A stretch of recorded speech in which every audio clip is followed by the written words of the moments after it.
evening. I don't know why it'd be good evening being you here, but anyway. I'm Mr. Zimmerman. I am the theater director at Belvedere North High School. We had a couple of quick changes to our performance for today's board performance, but we are happy to share this anyway.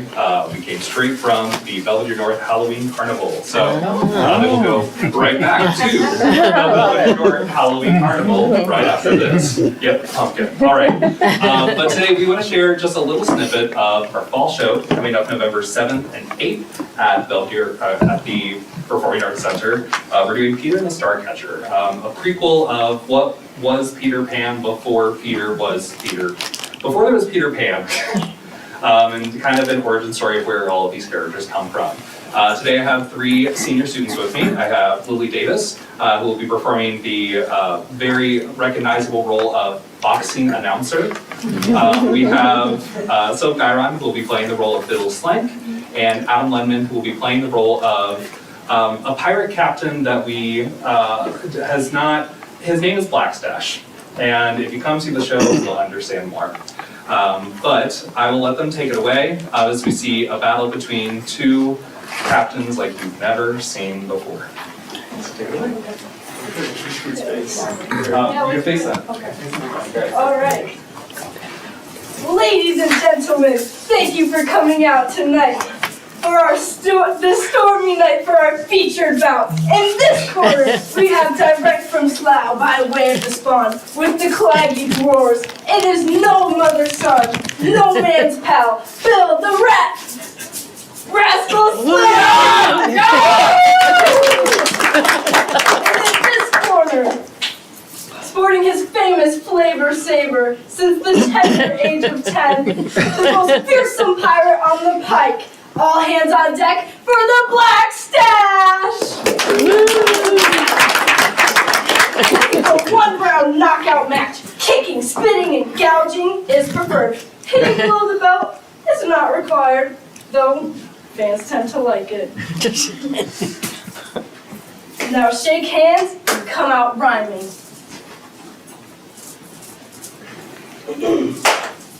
Take a hike to Mangy Prom. The trunk is mine, so kiss me, Mom. I'll kiss you, Bill. With me French toaster, roller coaster, uppercut, and flip-a-flop. Which I don't like so. A Roger Boxy, which needs a waxy, by the way. Or me God's anointed, double-jointed, triple-pointed belly whopper. Or on me, on an easy peasy, jabba easy battle cry. Me dog's dinner. Me shark shaker. Me wrinkle pinner. Me walk the plank. Shall I compare thee to a summer's day? There he lies, a jumped-up cabin boy who doesn't know his place. Now give us the trunk or say your goodbyes, you bathtub captain. And scene.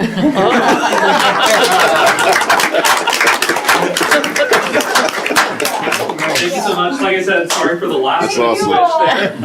But come check out Peter and the Starcatcher if you want to see more of that. November 7th and 8th, Friday and Saturday at 7, and then Saturday at 2 o'clock as well. Thank you so much. Thank you. Really cool. You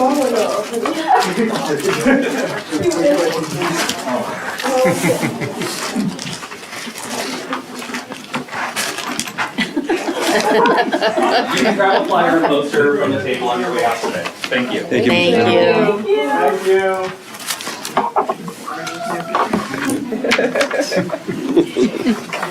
All right, it is now 6:07, and we are out of closed executive session, and we will reconvene the regular meeting of the Board of Education with the pledge to the American flag.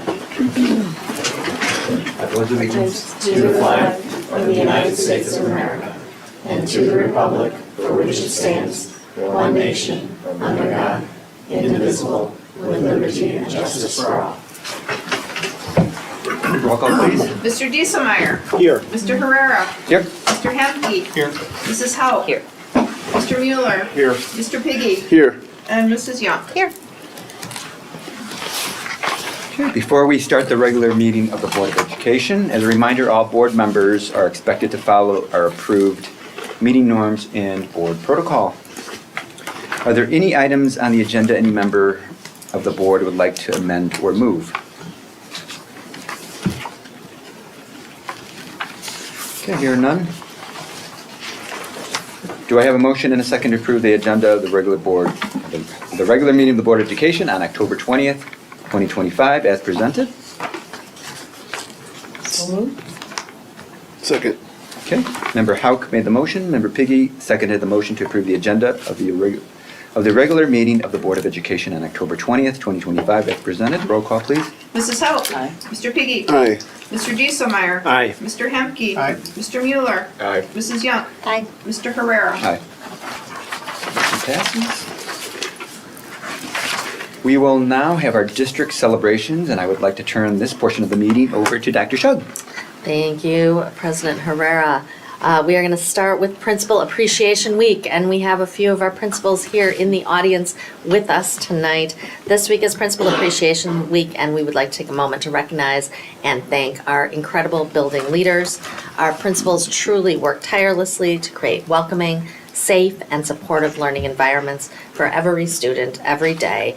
They wear so many hats. They are instructional leaders, mentors, problem solvers, cheerleaders, community builders. They do it all with passion and with dedication. On behalf of the Board of Education and the full administrative team, we extend our sincere gratitude to our principals for their leadership, for their vision, and for their commitment to excellence. Their work makes a lasting impact not only on our schools, but on our entire community. I mean, really, we have some of the best, I would say, in the state, if not the world. But I mean, we are so fortunate in this school district. I absolutely do believe that our leadership at our buildings is exceptional, and we are so grateful for their leadership. And we do have Mr. Lewis and Mrs. Getty and Mr. Friesma here with us this evening, so we'd like to recognize all of them.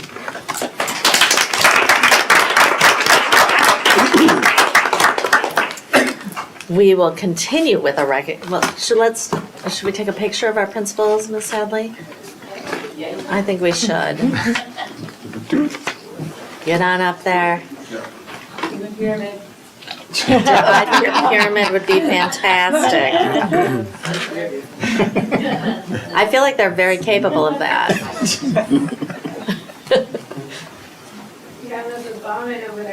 Oh, yes, Dr. Bauman, get up there. Dr. Bauman is our early childhood principal, and she has already been here for a while. So we should definitely include Dr. Bauman in this mix.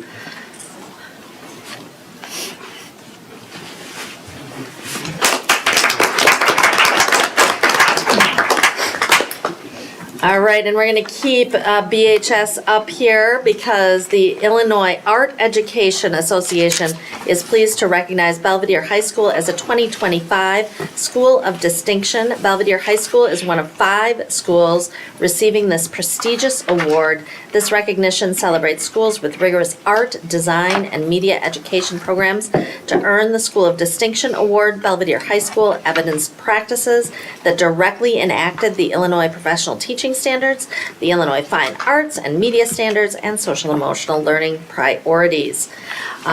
Participating in high-quality art, design, and media courses, develops student creativity, critical thinking, collaboration, and communication skills in valuable ways. Students in these programs gain social and emotional skills along with college, career, and citizenship readiness. Research indicates that schools with successful programs like that at Belvedere High School experience increased student attendance, engagement, and academic performance when compared with schools that don't. The IAEA is proud to honor Belvedere High School for its distinguished art, design, and media education programming and the significant opportunities this program offers students. BHS received the following as part of this recognition: a digital banner, a physical award presented at the IAEA conference, recognition on the IAEA website, and a press release. The recognition extends from 2025 to 2027. And I know we have representatives here from our art department and BHS, so come on up and congratulations on that achievement.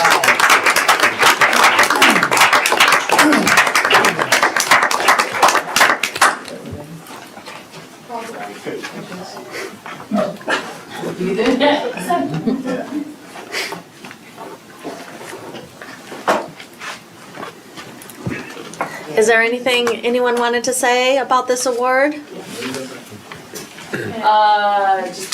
Really, it's just that we have a great principal and admin to back us up. We can do all the things that we need to do for our kids. It's all about really teaching meaningful art and letting them express themselves as much as possible so that we're not all, drawing the same shoe, but actually being able to express themselves. And, I always tell them, like, not talking about something doesn't make it go away. So we, talk about big topics and let them express themselves in the art room. So that's what it's all about, and we do it with the backing support of our admin. So.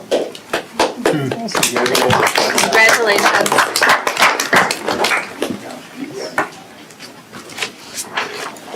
All right. And District 100 was highlighted in the Illinois Education and Career Success Network's quarterly newsletter. In the 2026 school year, 48% of Belvedere School District 100 students are enrolled in dual credit courses, showcasing the incredible opportunities our students have to earn college credit and prepare for future successes. The courses are offered in partnership with Rock Valley Community College and Highland Community College.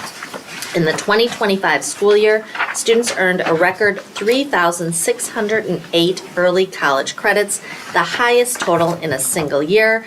The District 100 team is also excited to celebrate success in its college and career pathways endorsements. Last year's 13 students earned a pathway endorsement, and the district anticipates more than doubling that number this school year. To encourage students to pursue early childhood college credits and industry credentials to get an early start on working toward their career, D100 offers a special incentive. Any student who earns a pathway endorsement and subsequently obtains a degree, certification, or licensure in the same field will be guaranteed an interview for any D100 position to which they apply. These achievements reflect the hard work of students, staff, and community partners in preparing every student for success beyond high school. And Mr. Fry has done a great deal of work in that capacity, so thank you and congratulations to Mr. Fry.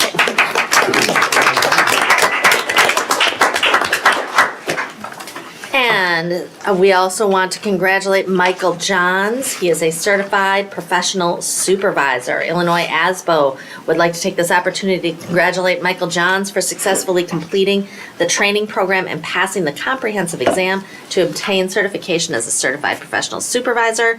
Illinois ASBO partners with an Association for Facilities Engineering to provide a comprehensive certification program for the individuals responsible for Illinois public school facilities.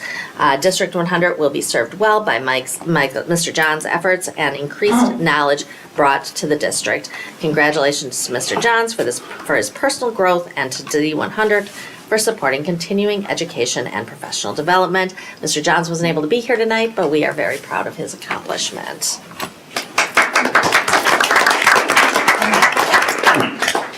And the following people have been nominated by their peers for going above and beyond in D100. Elin Jacobson. I think I saw her. Come on up, Elin. Shout out to our elementary technology coach, Elin Jacobson. She has gone above and beyond to support teachers, putting in countless hours to build assessments so that they are ready to be used in Mastery Connect. Her hard work makes a huge difference, and we're so thankful for everything she does. Thank you, Elin.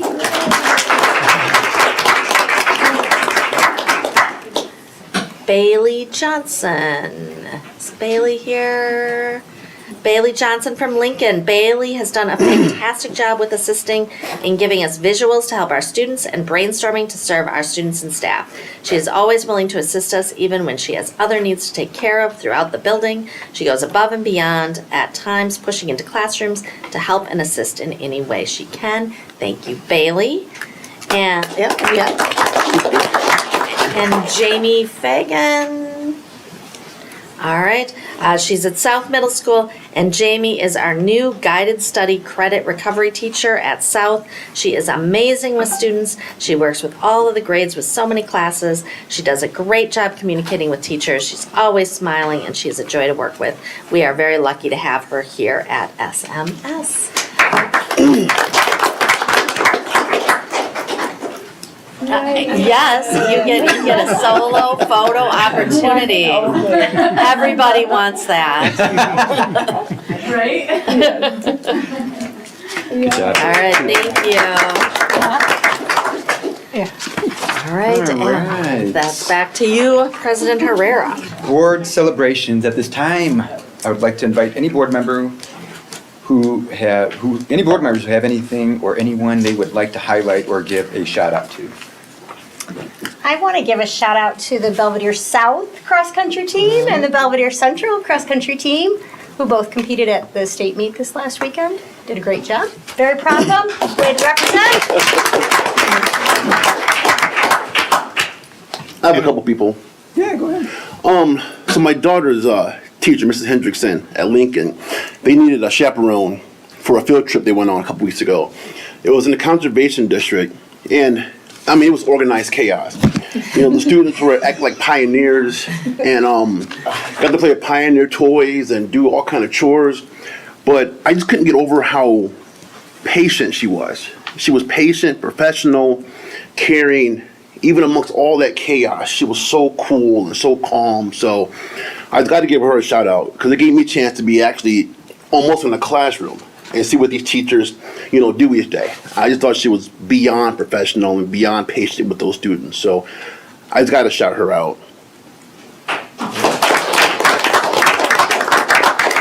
And then one more really quickly. I got to shout out this lady to my right, Joanne, because we talked about the budget the other day for, what, 2.5, almost 3 hours? Mm-hmm. So we just talked the budget, other district priorities, and she spent 3 hours with Brian too, so she spent almost a work day just educating me and this guy. So thank you for your patience and your guidance that day. I appreciate it.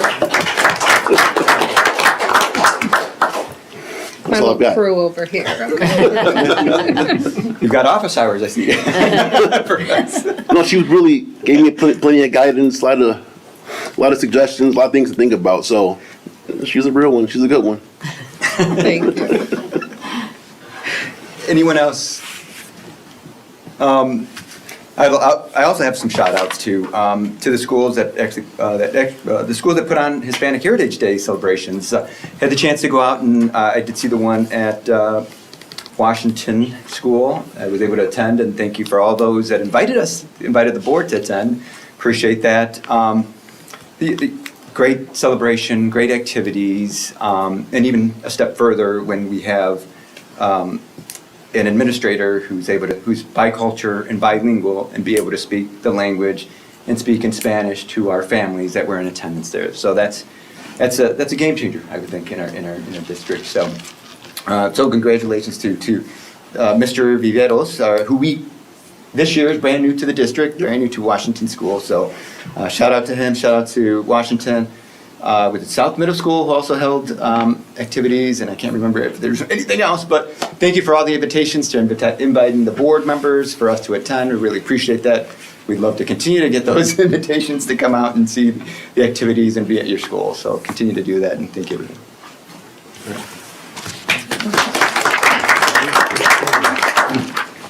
All right. We will now have our student council report, starting with Belvedere High School, presented by Chloe Hill.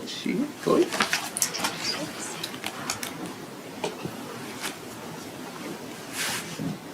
Hello, I'm Chloe Hill, and I handle public relations at VHS. And now for the reports. Mr. Walshaw from Washington Academy reports, Washington Academy recently hosted our annual Hispanic Heritage Fiesta, and it was an incredible success. We are so thankful for the community organizations, staff, and families who came together to make this event possible. The Fiesta continues to be one of our most meaningful traditions, helping to foster a strong sense of belonging and connection for our students and families right from the start of the school year. A second shout out goes to our staff and students for the outstanding work implementing the new benchmark reading curriculum. Classrooms are filled with collaboration, engagement, and enthusiasm as teachers and students dive into the new resource together. We're proud of the dedication and teamwork that continues to drive learning at Washington Academy. And then Mr. Smith has to report for Meehan Elementary School. As part of our ongoing professional development, we welcome TNTP to conduct math walkthroughs and provide targeted professional learning for our staff. The training was highly valuable, and it was exciting to see teachers applying new strategies in their math lessons as early as the next day. Our students have also shown great success during lunch and recess. The new cafeteria tables have been a big hit, and the structured activities through Playworks have made recess both fun and engaging. This month, we also launched our Reading Rally initiative. Students are writing summaries of the books they read from the library, and each grade level is tracking their progress to encourage a love of reading and inspire interest in new books. We're proud of the meaningful work happening every day at Meehan and look forward to the continued growth and success from our students and staff. And then Mr. Kamara from South Middle School has to report. SMS celebrated Homecoming Week with BHS at the end of September, where BHS students greeted SMS students during the morning of September 25th, and then students were able to attend the evening parade. Recently, the SMS staff reviewed our fall math data and communicated scheduling options to families and students. Additionally, SMS students and staff will be making the Panorama assessment to gather updated survey data on SEL, social and emotional learning indicators. Finally, our fall sports season is coming to an end, and each team has performed exceptionally well in their conferences. Great job, Bucks. And then Mr. Lewis from Belvedere High School has to present. BHS celebrated Homecoming Week with our annual parade, pep assembly, dress-up days, and victories in flag football and football over Boylan. We celebrated our class of 2029 with Freshman Appreciation Day, which included a special assembly, the signing of the commitment to graduate banner, and a raffle at lunch. In October, we also celebrated School Custodian Appreciation Day and World Teacher Day. Go Bucks! And then Mr. Liscola from Everest High School has no news this month. Thank you, Chloe. Do we have a representative tonight from Belvedere High School, North High School? Okay, yeah, none. We will move on to our fiscal year and 2025 financial audit presentation with Gorenz and Associates. Good evening, everyone. Good evening. Tough spot to be in after the musical and the. I think it's happened to me a couple of years up here, so. All right, well, my name's Corey Cowan. I'm with Gorenz and Associates. We prepare the annual audit for the district. So wanted to come in and present, show you some different figures, kind of show you where the year was, and also show you kind of historically where it's been over the last few years as well. Everyone has a copy of the audit report, which is kind of that thicker copy, the bound copy, and then what just came out tonight would be the board presentation. I'll be focusing on the board presentation. If anybody has any questions on the audit, I also have that here as well, so feel free to ask away as I go here. To start on the board presentation, the packet as well, the first page here, what we look at in the four main operating funds of the district. So we kind of start with everything, back all the restricted funds out, and get down to about 73.78 million of total assets of the district in those four funds. The rest of that first page there would be kind of the revenues and expenses for the year, actual to budget, and where those ended up. And then at the bottom there would be the financial profile score, so which was a 3.55. The deficit spending, any type of deficit spending is always going to lower that 0.35. Long-term debt is also going to drop that 0.1, so that's where we're looking at 3.55. That is financial recognition for ISB, which is the highest category they have on the score. The next page here, second page, would be the breakdown of some of the revenues and expenditures, at least a little bit of a recap there for the last 3 fiscal years. So you can see our revenues are at 135.9 million. Expenditures were at 143.7. So we did have a deficit year of about 7.7 million in those 4 funds. Revenues were relatively steady, I would say fairly flat, right? And which was to be expected. Most districts were going to have relatively flat funding. Replacement taxes were down a couple $1 million, $2 million this year, which kind of hurts that other local revenue there. So overall, that 7.7 figure. The next page here, a little bit smaller, I apologize, but This really gives a much more detailed view of all those revenue sources within each fund. So, 109 to 112.6 in the ed fund, 9.2 to 12.7 operations and maintenance. Some of this funding, especially in operations and maintenance fund, included kind of the last pieces of ESSER, which is what would have been the main federal funding from the COVID funds. Really the final year of that, as that grant's essentially over at this point. Overall, about a 4.5% increase, 130 to 135.9 million of revenues. The next 2 pages will just give a little more look at revenues again. First one by current fiscal year. So, the vast majority of district, funding typically is coming from real estate taxes and evidence-based funding, so local and state source there. The rest of it, a fairly large amount of federal sources, 13%, and then other local revenue would be a lot of fees and replacement taxes, interest, investment earnings, things like that. Other state sources would be items like special education, transportation, those items there. And then a look at where those revenues have been over the last 5 fiscal years. So you can see real estate taxes have had a steady increase, a pretty nice increase this year in FY25. Other local revenues, again, those are really that peak and kind of drop again is really all related to replacement taxes. We had a large few years there, and that's kind of come back down to normal. Federal sources, again, a large chunk of that would be the ESSER funding, the COVID funding from those COVID years. The next few pages are going to give some more detail on expenditures by fund and by object. 125 million to 143 million of total expenditures in all operating funds combined. And then you can kind of see the breakdown. Salaries and benefits went up about $10 million in total of that chunk. And then as well as, kind of see some of the other expenditures there as well. So about a 14% increase in total expenditures for the between 24 and 25. And then the next couple pages, again, are going to be expenditures for the current year and expenditures over the last 5 years. So salaries and benefits, salaries and benefits really in any given district across the state are going to fall in that 70 to 75% range of total expenditures. It's pretty spot on. Most any given district, that's what we're going to see. And then a look over the last 5 years. Again, you can see, relatively outside of salaries and benefits, those expenditures are relatively steady when it comes to the last 5 years. Not too many other increases outside of that.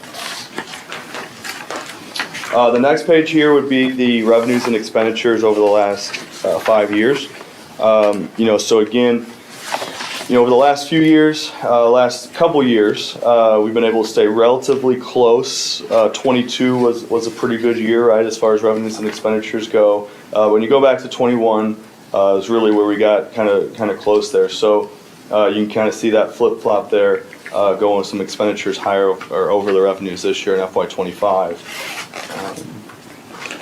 So that's a look at the last 5. And then the operating fund balances. So again, this is where those 4 main operating funds have ended in June since 2016.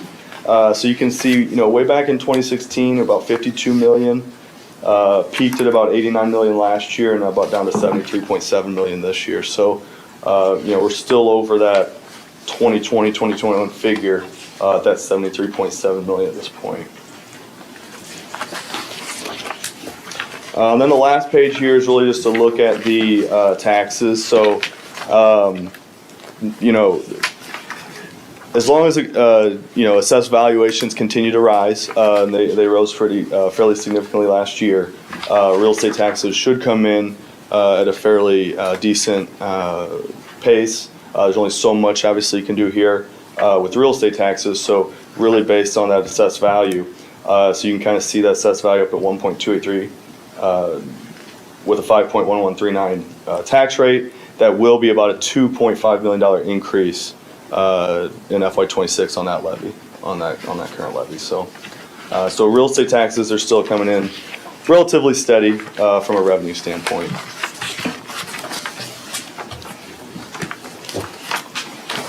So that's the presentation. I don't know if anybody has any questions or any comments other than the audit report, the presentation I just presented, or anything else.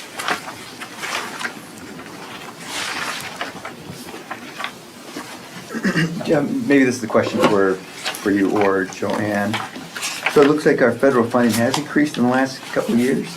Went from like, That was the ESSER funding. that's, okay, So, that's all that's sort of baked in there still? Last year alone, we had, in the operating funds, we had 6.13 million in ESSER funding that we received revenue. We would have had the expenses to offset that. Okay. In the prior year, it was 7.68. That was just ESSER funding. So we had from July 1 of '24 through September 30 of 2024 to expend that last part of the ESSER funds. And if you recall, that was a lot of that last minute HVAC work that we were trying to get done to fix South at that point and some of the projects we had going on at the other schools. So that was that last push, that those projects were already being done prior to that, but they hadn't reached completion. So we claimed those dollars at the last of that grant.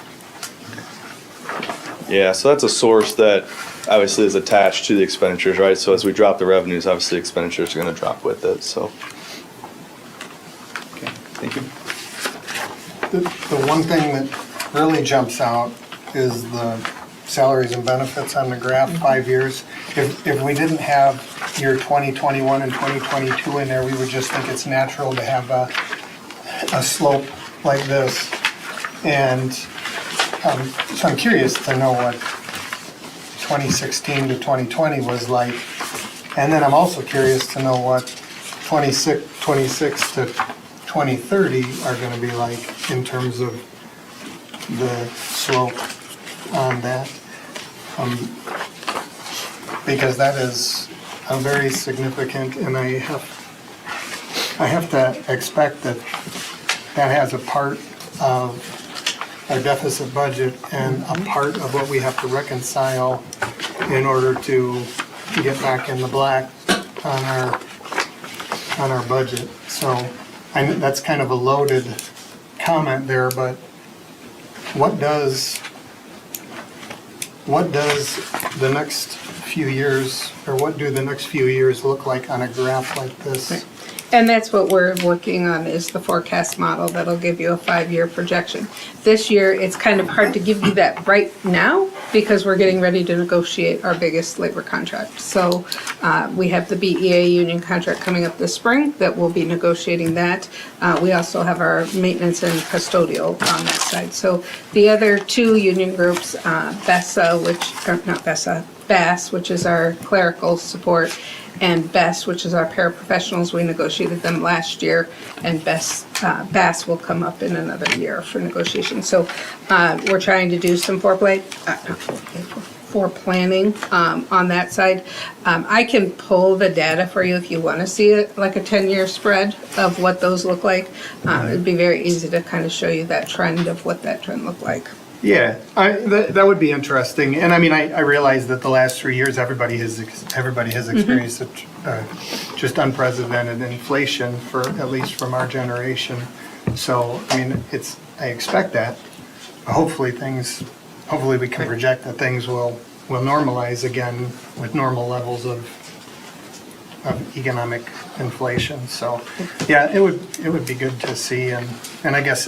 And I knew that you wouldn't have all the answers right now, but those are just the things that jump out at me, and the answers that, of course, we'll all be looking for at some point. And that is on Dr. Shuggs and I's immediate timeline frame of our next meeting, is to talk about what we're doing with this next side and getting everyone involved in the conversations and building that timeline for what does next year look like and what does the future side look like. I do want to point out, though, that capital outlay, you see a big jump there, that's at ESSER funding. That was when we were doing capital projects, so I don't want you to think that's a normal. We would see that go back down, except you will see some increase in that as we do some of our projects, but most of those projects are going to be funded out of Fund 90 and Fund 60, so they wouldn't come into the operational side. This would be anything that O&M was paying for out of their budgets. the other thing that jumped out, what is the general administration category? Because that jumped by 350% between 24 and 25. It's in the support services general administration. It jumped from 1.29 to 4.42 from 2024 to 2025. Those are going to be the expansion of our EL programming. The special ed services and early childhood are usually reported in our general administration. So you'll get a report of a waiver for administrative costs, and I will outline in those of what that actual cost was, because where we're projecting them to be next year, which of course you're going to see a big jump this year when we do this for this year, because we added the additional special ed coordinators and the EL coordinators and the career readiness coordinator, those are all falling into that general administration. So then this value that we see in 25 it's gonna be consistent 2026, 27. There was just a big jump to shore those support. Right, and that was, systems up. there was also the component that they were not classifying me in general administration. It was also classifying me directly in finance, which was not really appropriate, so we moved me into the general administration because I don't just oversee finance, and I felt like it was kind of playing on wording, so I moved it where it should be in the reporting side. Oh, so there's some other. Yeah, it's reclassifying The things where they confounding really factors. should be, so that we're reporting correctly on our AFR. Okay. Part of that, Julian, would be the all the movement of to the community foundation. Oh, That's gonna be a that large would chunk of that as well. Okay, Yeah. thank you for Yeah. that. That would be the miles Removing fund. all the, Scholarships that we were doing. Yeah. We moved that money to the Boone County Community Foundation to administer those. So we had, the Pratt, the Meehan, the Hmong, and the $2.8 million in the miles account that were moved out of our general ledger and into the Boone County Community Foundation for that. What was the total on that, Joanne? 2.8 million. 2.8, okay. Thank you, Corey. yeah, so that would obviously, Have a big one time, impact on that right. number. yep, yep. Okay. And then Brian, Mr. Hemke, we do have a little bit of a insight into the salaries and benefits for the 2026 school year, which was presented to us last month. It's going to be around about 108 total, 108 million or so. There's about 84 million in salaries, and benefits is 24, almost 25 million. And that's not on the information that was here, it's just what Right, what our Joanne budget presented was. last month with kind of what the budget for 2026. So we have a little bit of insight into the salary numbers for this coming year, but beyond that, we don't. So, but just kind of, so we do Yeah, have this some is of that. kind of your view backwards. Your budget was your view forward. So when I filled in those year-to-year comparisons with the budget documents last month, those were taking their budgeted financials to what we were budgeting in this side. So knowing where we would end for this year. But building out those projections for you for the next 5 to 10 years is where Cassandra and I are headed to be able to paint you that picture, whatever it looks like at this point, and how we're going to navigate that. Look forward to it. That's one of us. So, are there any other questions for Corey? All right, any other questions for Corey or Joanne?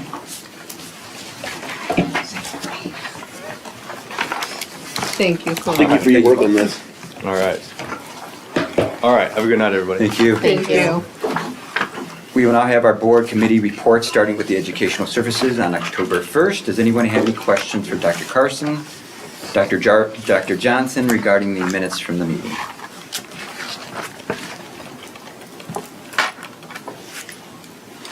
Okay, seeing none.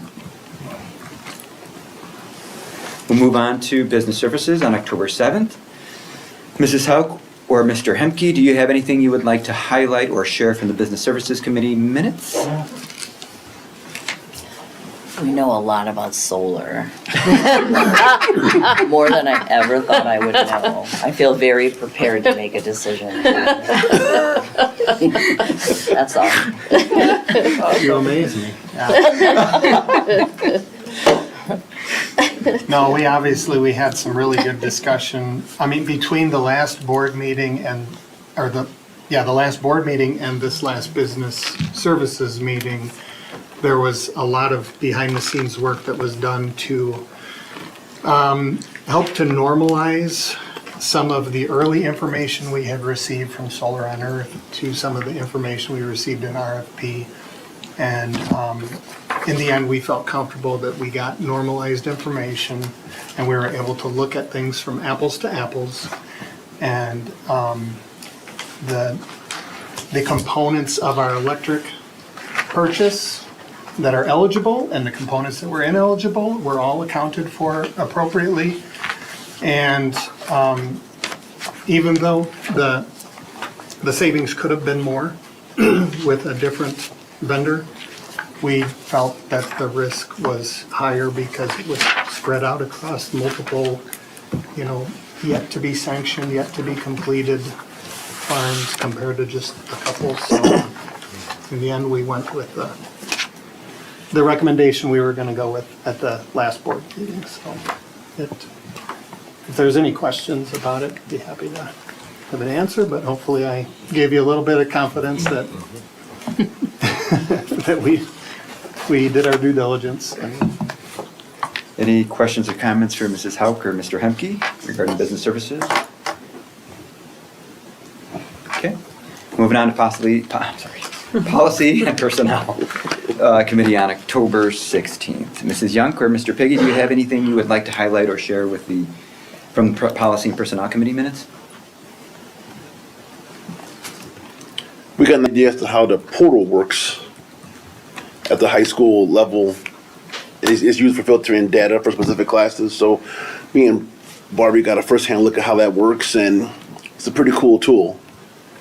So I'm excited to see that continue to get implemented in the high school level. Thank you. Any questions for Mrs.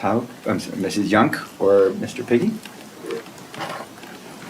I noticed there's one policy about board approval for expenditures.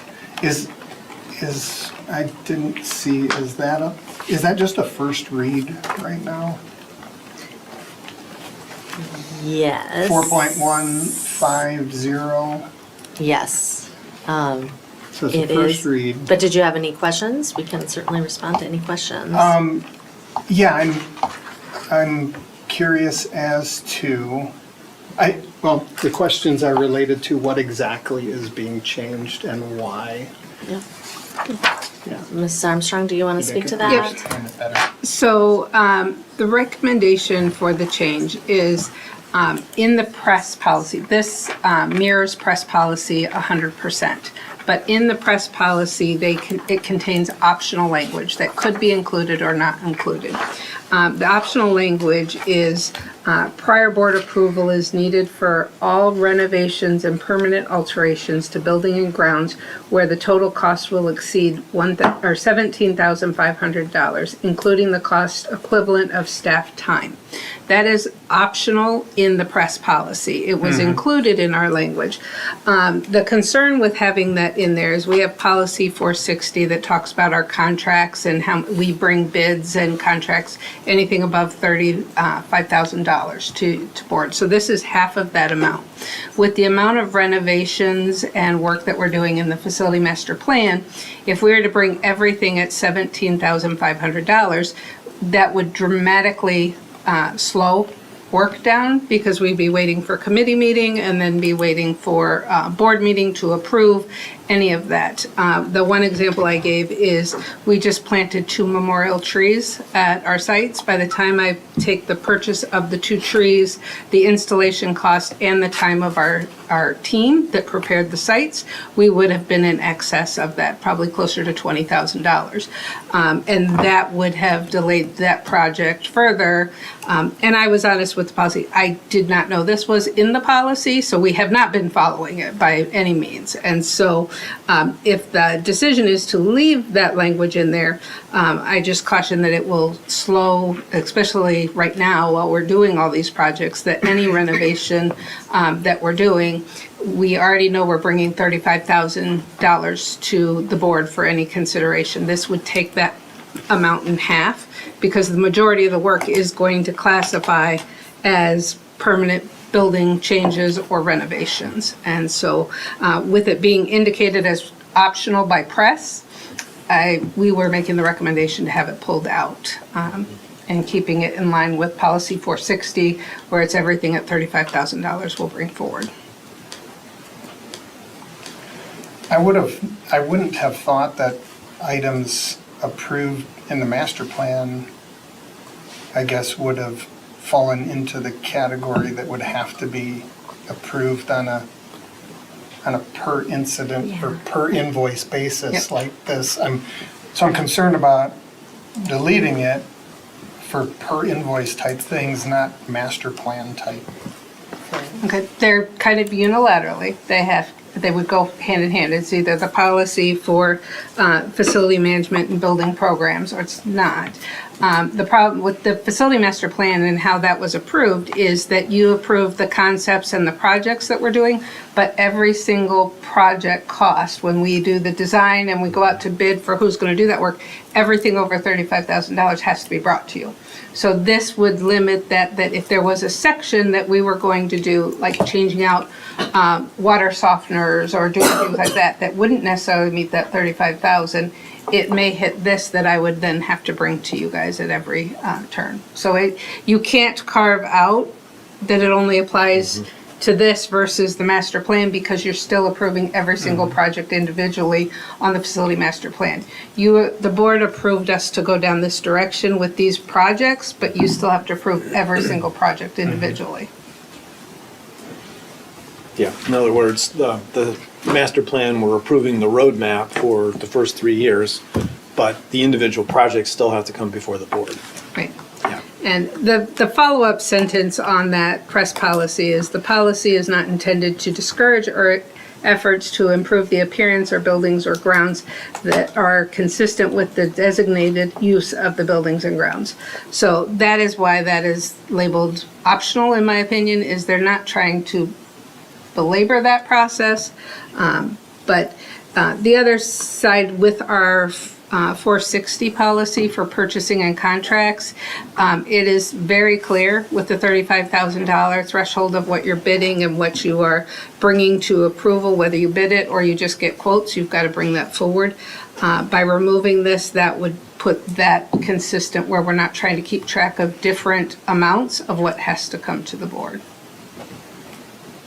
It's like I said, didn't even know this existed until we were reviewing all the policies, which is why we review them every year. But this year I took every press policy and checked word for word on what is press and what isn't. And so at committee, we reviewed all the non-press policies. And this is the only policy that we were bringing forward that there was a recommendation of change for any, including the non-press policies that we have. Does that answer your question? We did talk about this particular thing at committee, and there is the thought process that with a deficit spend, we should be transparent and all, higher ticket items should be brought. I am glad it came up now too, because I do think it's important for the entire board to be comfortable with this and not just approve it without discussion, I guess. Yeah, there's a feeling that when we've suddenly had a first deficit budget presented to us, and that we would reduce our oversight of expenditures for permanent improvements. But I don't know the impact that it has on administrating the district really, because I don't know, is it a significant burden? I know it's an extra burden, but is it a significant burden to have to do that for a meantime, for a I mean, it will time slow the process down. I mean, we will not be able to get projects done as quickly because it will have to come to committee, it will have to go through board for approval. So that's a full month of us doing this. This does not require us to bid it. It doesn't require an RFP. And the purchasing contracts is basically anything that isn't budgeted, that we didn't budget in the budget, has to come for your approval no matter what. So this would be for budgeted money that we've already spent or that we've already allocated to projects or facility upgrades that we would be bringing forward for that purpose. And Ms. Young actually brought up in the meeting is that she goes, I know in the grander scheme of it, $17,500 seems like a lot of money. It is not in a $140 million budget. And so if we spend that on paper in a month. And I know those are consumable supplies. I'm not trying to minimize it, but it would significantly impact us. Like I said, I couldn't have planted 2 trees in a memorial without coming to you guys for the committee and the board. It's absolutely doable, but it would be an administrative slowdown, in my opinion, that we would be able to get things done. Just to put things into context, one of the water heaters went out at one of my buildings. We have 2 water heaters in the building. So for me to wait to change that out, because I can't come to you and say, I have no hot water. Okay, I have hot water. Let's just kind of go back to backup. But that water heater was almost $19,000. And if we were to take all the projects that meet that 17.5 threshold, now I'm kind of banking up these projects until board approval. So now I've got 8 projects that I have to do now versus along the month way. So Mrs. Armstrong is right. 17,500 doesn't buy much at all. We purchased extra clocks for the buildings. That was $15,000. And we didn't buy a lot of clocks. So in the context of slowing things down administratively, absolutely. But from our end, it could have a significant impact on the buildings. So you're talking purchasing clocks, but this says for all renovations or permanent alterations. I can't imagine a clock is But what I'm getting at though is when you talk about permanent alterations, that could mean anything. Let's say that somebody's heater went out in their classroom. Could I get by with it? Yes, absolutely. But it's that constant thing of me having to justify it as an emergency. So now I'm going to go from doing projects on a timely basis, and now everything is an emergency to get past that 17.5. And when I first looked at this policy, it contradicts the 35. 460. Right. It just, like Ms. Armstrong said, could we do it? Yes. But I don't think in today's world, with the tariffs and everything else and the price of everything, I just don't think it's realistic for us to keep things done in a timely manner.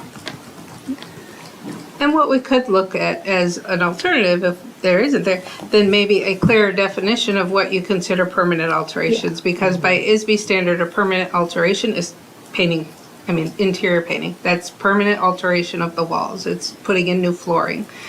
So any of those things, like we have flooring in cafeterias as part of the master plan things. I could probably get smaller room areas done at less than that cost, but we would be bringing those things. If the board wants that oversight, like I said, we can do it, but I would want a much clearer definition of what this board considers permanent alterations and renovations, because to me, anything that we're doing in our buildings, replacing lighting, replacing the LED lights is very easily over this $17,000. That's a permanent and it's a renovation. So what we want to classify that, we can expand this language if we want to keep this in here. I would ask that we clarify that, just like we clarified in a prior policy that was I can never say that word, but it was unclear of what diminutive value was. I wanted it defined, so we said anything over $5,000. So now I know what the board thinks diminutive value is. If we need to look at that type of language, I would bring this policy back with asking the board to give me a definition of what they consider renovations and permanent alterations to buildings, because everything I do in a building that is static, I believe that's a renovation or it's a permanent alteration of the building, because if I replace one thing with another thing, it's permanent. The water heaters, the water softeners, the sinks, the bathroom stalls, all of those things are permanent fixtures, and I would classify them into this. So if I want to redo a bathroom, like central office, if we redid the bathroom, that wouldn't cost me $35,000, but it would definitely cost me over $17,500. So we can take this back, so we have a second read next month. We can take it back, we can talk at committee level again regarding that. I do think it is important to note that the consistent number is nice, but also that these are items that are already allocated in the budget. So this is not new spending that we haven't accounted for. These would be things that had already been approved in the budget at the beginning of the fiscal year. In the deficit budget. In the deficit budget. And it is a deficit budget. And so, I think the clarification could just be something related to if it's a discretionary. When I'm spending my own money, I've got my discretionary ability to spend, but then I've got the things that I have to spend money on. So it's just the discretionary nature of it is subjective, and everybody has their own opinion on what is acceptable discretionary spend and what is not necessary. So maybe there's some language that can. We will bring it Maybe we can come back. up with some language to. We will that, bring at it back least to for now. policy and personnel and see what language clarifications we can come up with. And then bring it back next month. Okay, any other questions and we were still on policy and personnel committee reports, and we kind of dove into a little bit of the first reading of policy 4:150, which we just discussed. Any other questions, comments around that? Okay. Seeing none, we'll move on. Any questions, comments regarding first reading of policy 130, school district philosophy? Okay, moving on. Any questions regarding policy 2:230, public participation at school board meetings and petitions to the school board? Okay, and moving on. We did cover just a minute ago, first reading of policy 4:150, facility management and building programs. Any further questions on that? Do you want to cover it again? Not sure we missed anything.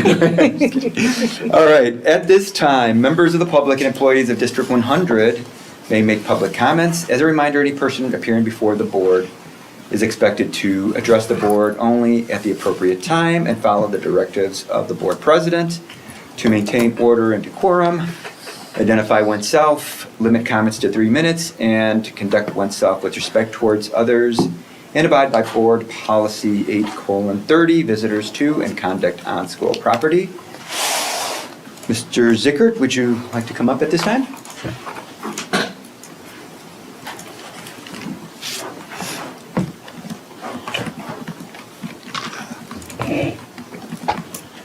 Not used to this. First of all, we talk about following press policy. If we want to really follow the real press policy, I'd be up here 5 minutes instead of 3. That was, press policy says 5, but a few years ago, our board president decided 3 was better when only one person was talking all the time. I am encouraged by some of the discussion here. For some of you who were on the board before, remember the $600,000 facility study that may remind you of some things we need to keep an eye on from time to time. When we talk about deficit spending, I can say I talked about this well over a year ago that we were going to be here. Not sure anybody wanted to listen back then because we were pretty flush with money back then and we never had a deficit in a long time. So those people that build up that 89 million in the bank, your legacy will be part of when it goes, that 89 million keeps going down. Because anybody that thinks we're going to get more federal money coming in is misinformed. I mean, read the papers, read what they're going to do, idea. Look what the federal government's going to pay out. Now, granted, that's only 8 to 10% of the budget, but 8 to 10% of our budget's $13 million or more. So that's a lot of money. When we look at our budget surplus, that went down almost 20% this year. Not quite, it was like 18 something. But it's a significant amount of money and probably the largest percentage it's gone down in the last years that I've known, which is at least 20.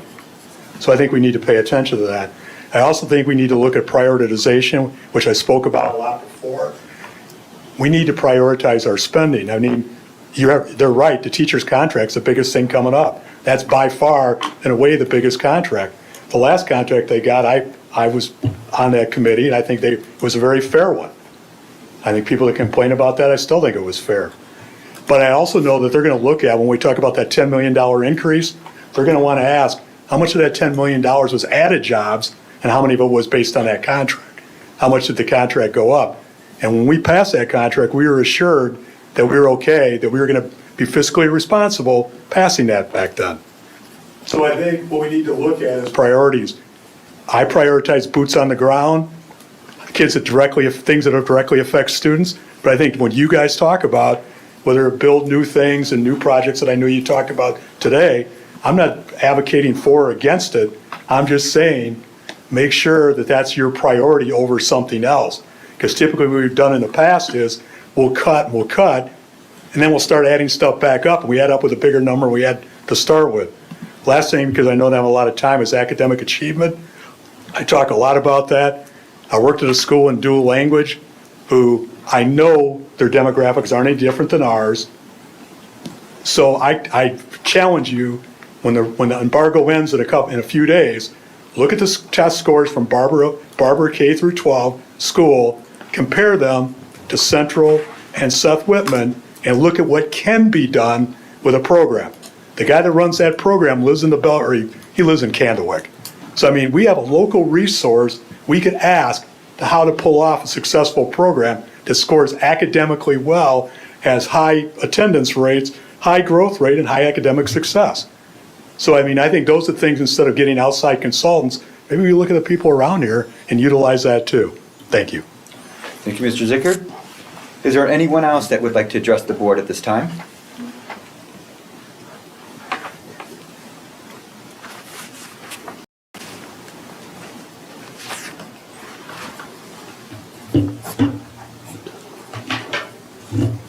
Good evening. My name is Laura Davis, and I've worked in the district for 24 years, and I've been at BHS. My husband, he works over at North, and we have 3 boys who are also in the district as well. And we love our community, we love the schools, and we're very dedicated. So we've got our, heart and soul here in the district. As we're looking at all these different things with numbers, and we have our negotiations coming up. In my household, I'm looking at a lot of different numbers as well. Family of 5, we are spending minimum $3,000 a month on food. That's 30 days a month. That's $100 a day. That's $20 a person. That's about $6 and maybe a half bucks per person to eat a meal. So $6.50 per meal if you were to divide it out. Some days you can budget that down, some days it's higher, and then you try to make ends meet in between. We're also looking at registration fees for each of our children in the district. That looks at $600 plus for each sport for each child. We're going to add in another $120. That's if they only play one sport. But we want them to grow and to do as much as they can. And that's, again, coming from someone who's just a regular mom working in the district. We're both trying to make ends meet, and that's what we're looking at with just food.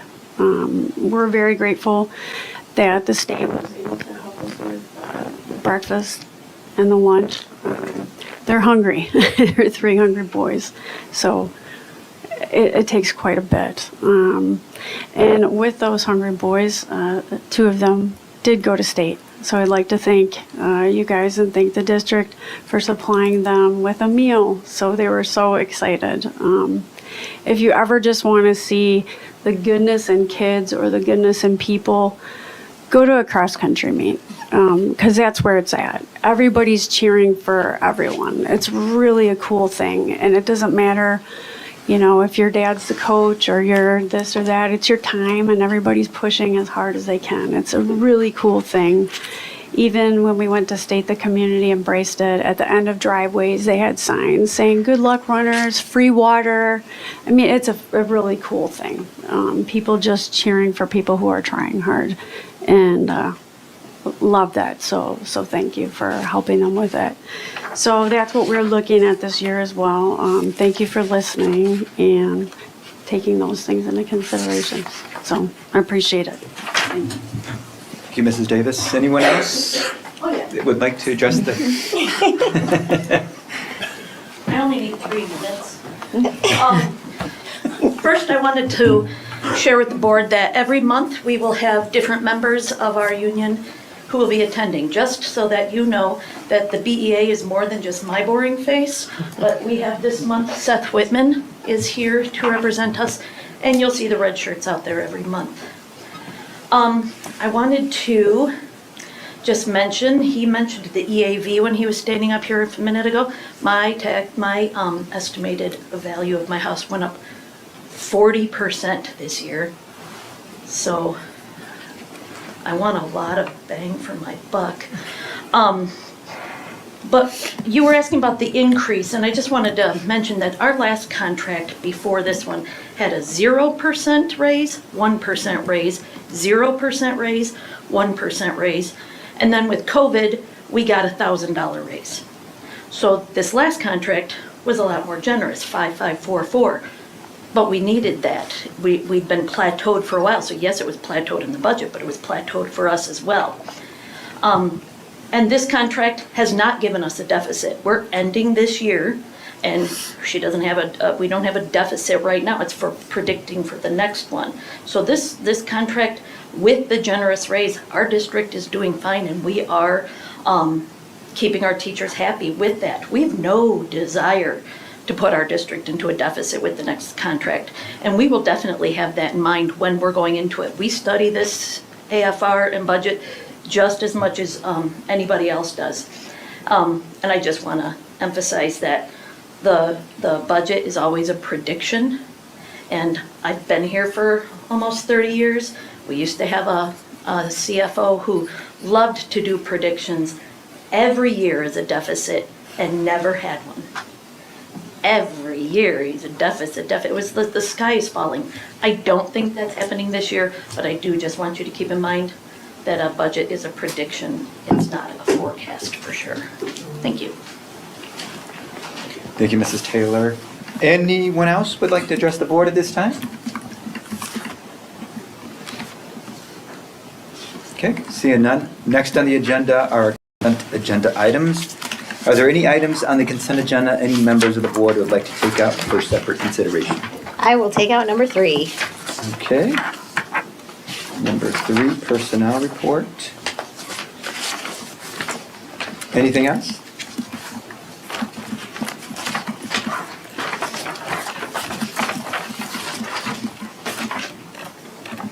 Okay.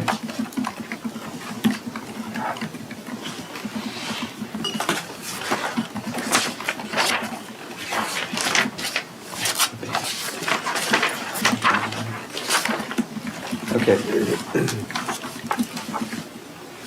Do we have a motion and a second to approve all consent agenda items not requested to be pulled as presented? I move. Second. Okay. Member Hemke made a motion. Member Hauk seconded the motion to approve all consent agenda items not requested to be pulled as presented. Discussion? Roll call, please. Oh, thank you. At this time, I would like to acknowledge the following donations. Pallet of assorted paper from Lineage for Washington Academy students and staff. Saxophone from an anonymous parent donor for Belvedere Central Middle School Music Department. $400 from Belvedere Masonic Lodge for Belvedere North High School Scholastic Bowl. Yamaha clarinet valued at $600 from Lisa Wright for Belvedere Central Middle School Music Department.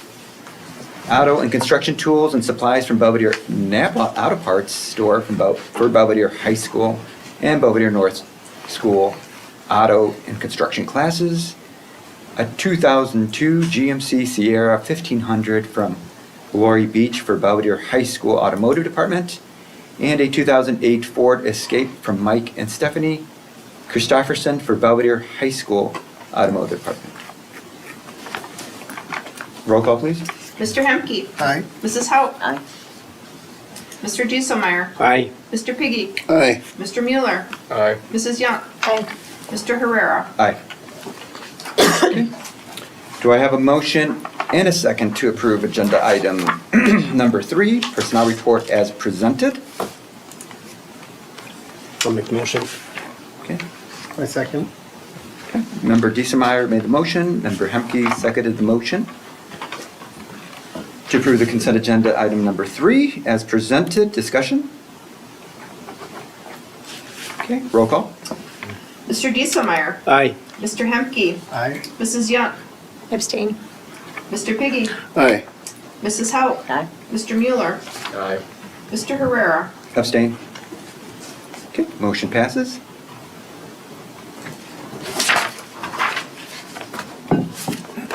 Okay. Proclamation for American Education Week, November 17th through the 21st, 2025. Do I have a motion and a second to adopt the proclamation for American Education Week, November 17th through the 21st, 2025 as presented? I'll make the motion. Second. Okay, Member Dieselmeyer made the motion, and Member Hauk seconded the motion to adopt the proclamation for American Education Week, November 17th through the 21st, 2025 as presented. Discussion? This is a wonderful opportunity to recognize public education. I always strongly encourage you to take advantage of this opportunity to reach out to the teachers who make a difference in your children's lives, as well as everyone else who works in our schools. This is really a celebration of the importance of public education in the United States, and I appreciate the board's support of this proclamation. Any further comments, questions? Seeing none, roll call, please. Mr. Dieselmeyer. Aye. Mrs. Hauk. Aye. Mr. Piggy. Aye. Mr. Hemke. Aye. Mrs. Young. Aye. Mr. Mueller. Aye. Mr. Herrera. Aye. Motion passes. Do I have a motion and a second to approve the 2025, 2020 through 2026 school scorecards as presented? So moved. You can have Do we have a second? it. Second. A second, okay.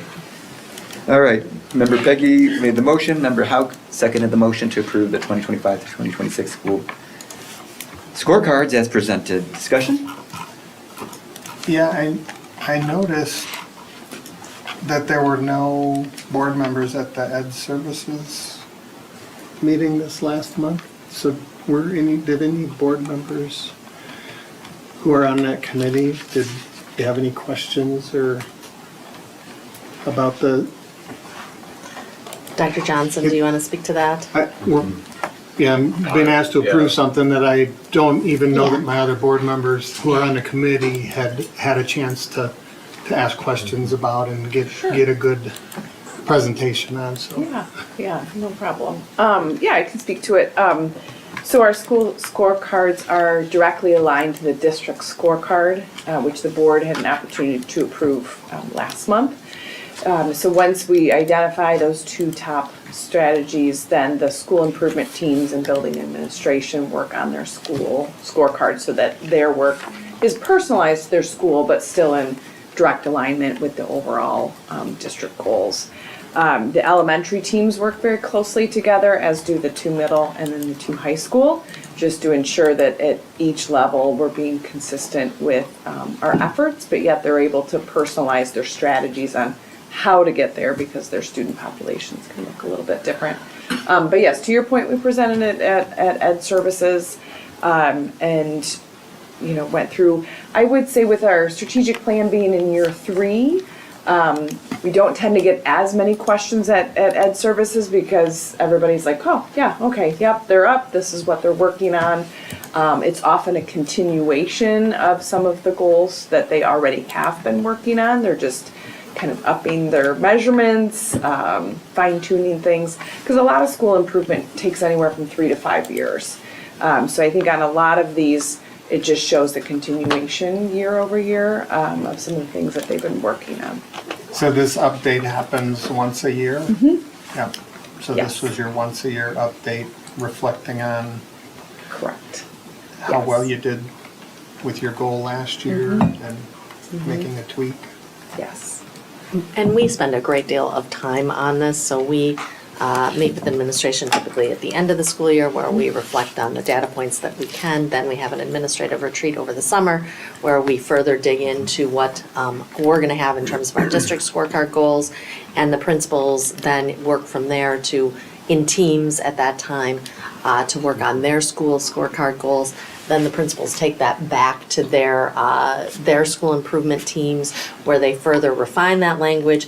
They meet individually with Dr. Johnson and Dr. Carson, and then I meet with Dr. Carson and Dr. Johnson and each individual principal, and we go over each one of their scorecard goals together. And we play it back from our 5-year goals back to what each individual goal should be. So that's what each percentage is based on, so that we can accomplish those 5-year goals. Nice. Thank you. Absolutely. Yeah, it's reprioritizing your true north for the year. And, That's, I yeah, don't that's doubt that exactly you right. I don't doubt you do a great job at it, so. But thanks. Oh, absolutely. It's and it's it is a cycle and part of the process that we go through every year. And like I said, our principals do a really wonderful job. Yeah. Okay, go ahead. I didn't ask because I didn't doubt what they were. I'm glad you did ask because, Thank I you, Barbie. appreciate, I rely completely on the people that are at the committee meetings to, Yeah. Scott and I weren't able I to. was stranded, so We weren't I able to didn't make the last meeting. I was out of town and he was hard at work. But I can just add that we've had some really good discussions in some of the prior committee meetings, and I think I have a much better understanding of the goal setting and then the strategies that we're implementing to try to move the needle on those goals. So I feel much more comfortable with that.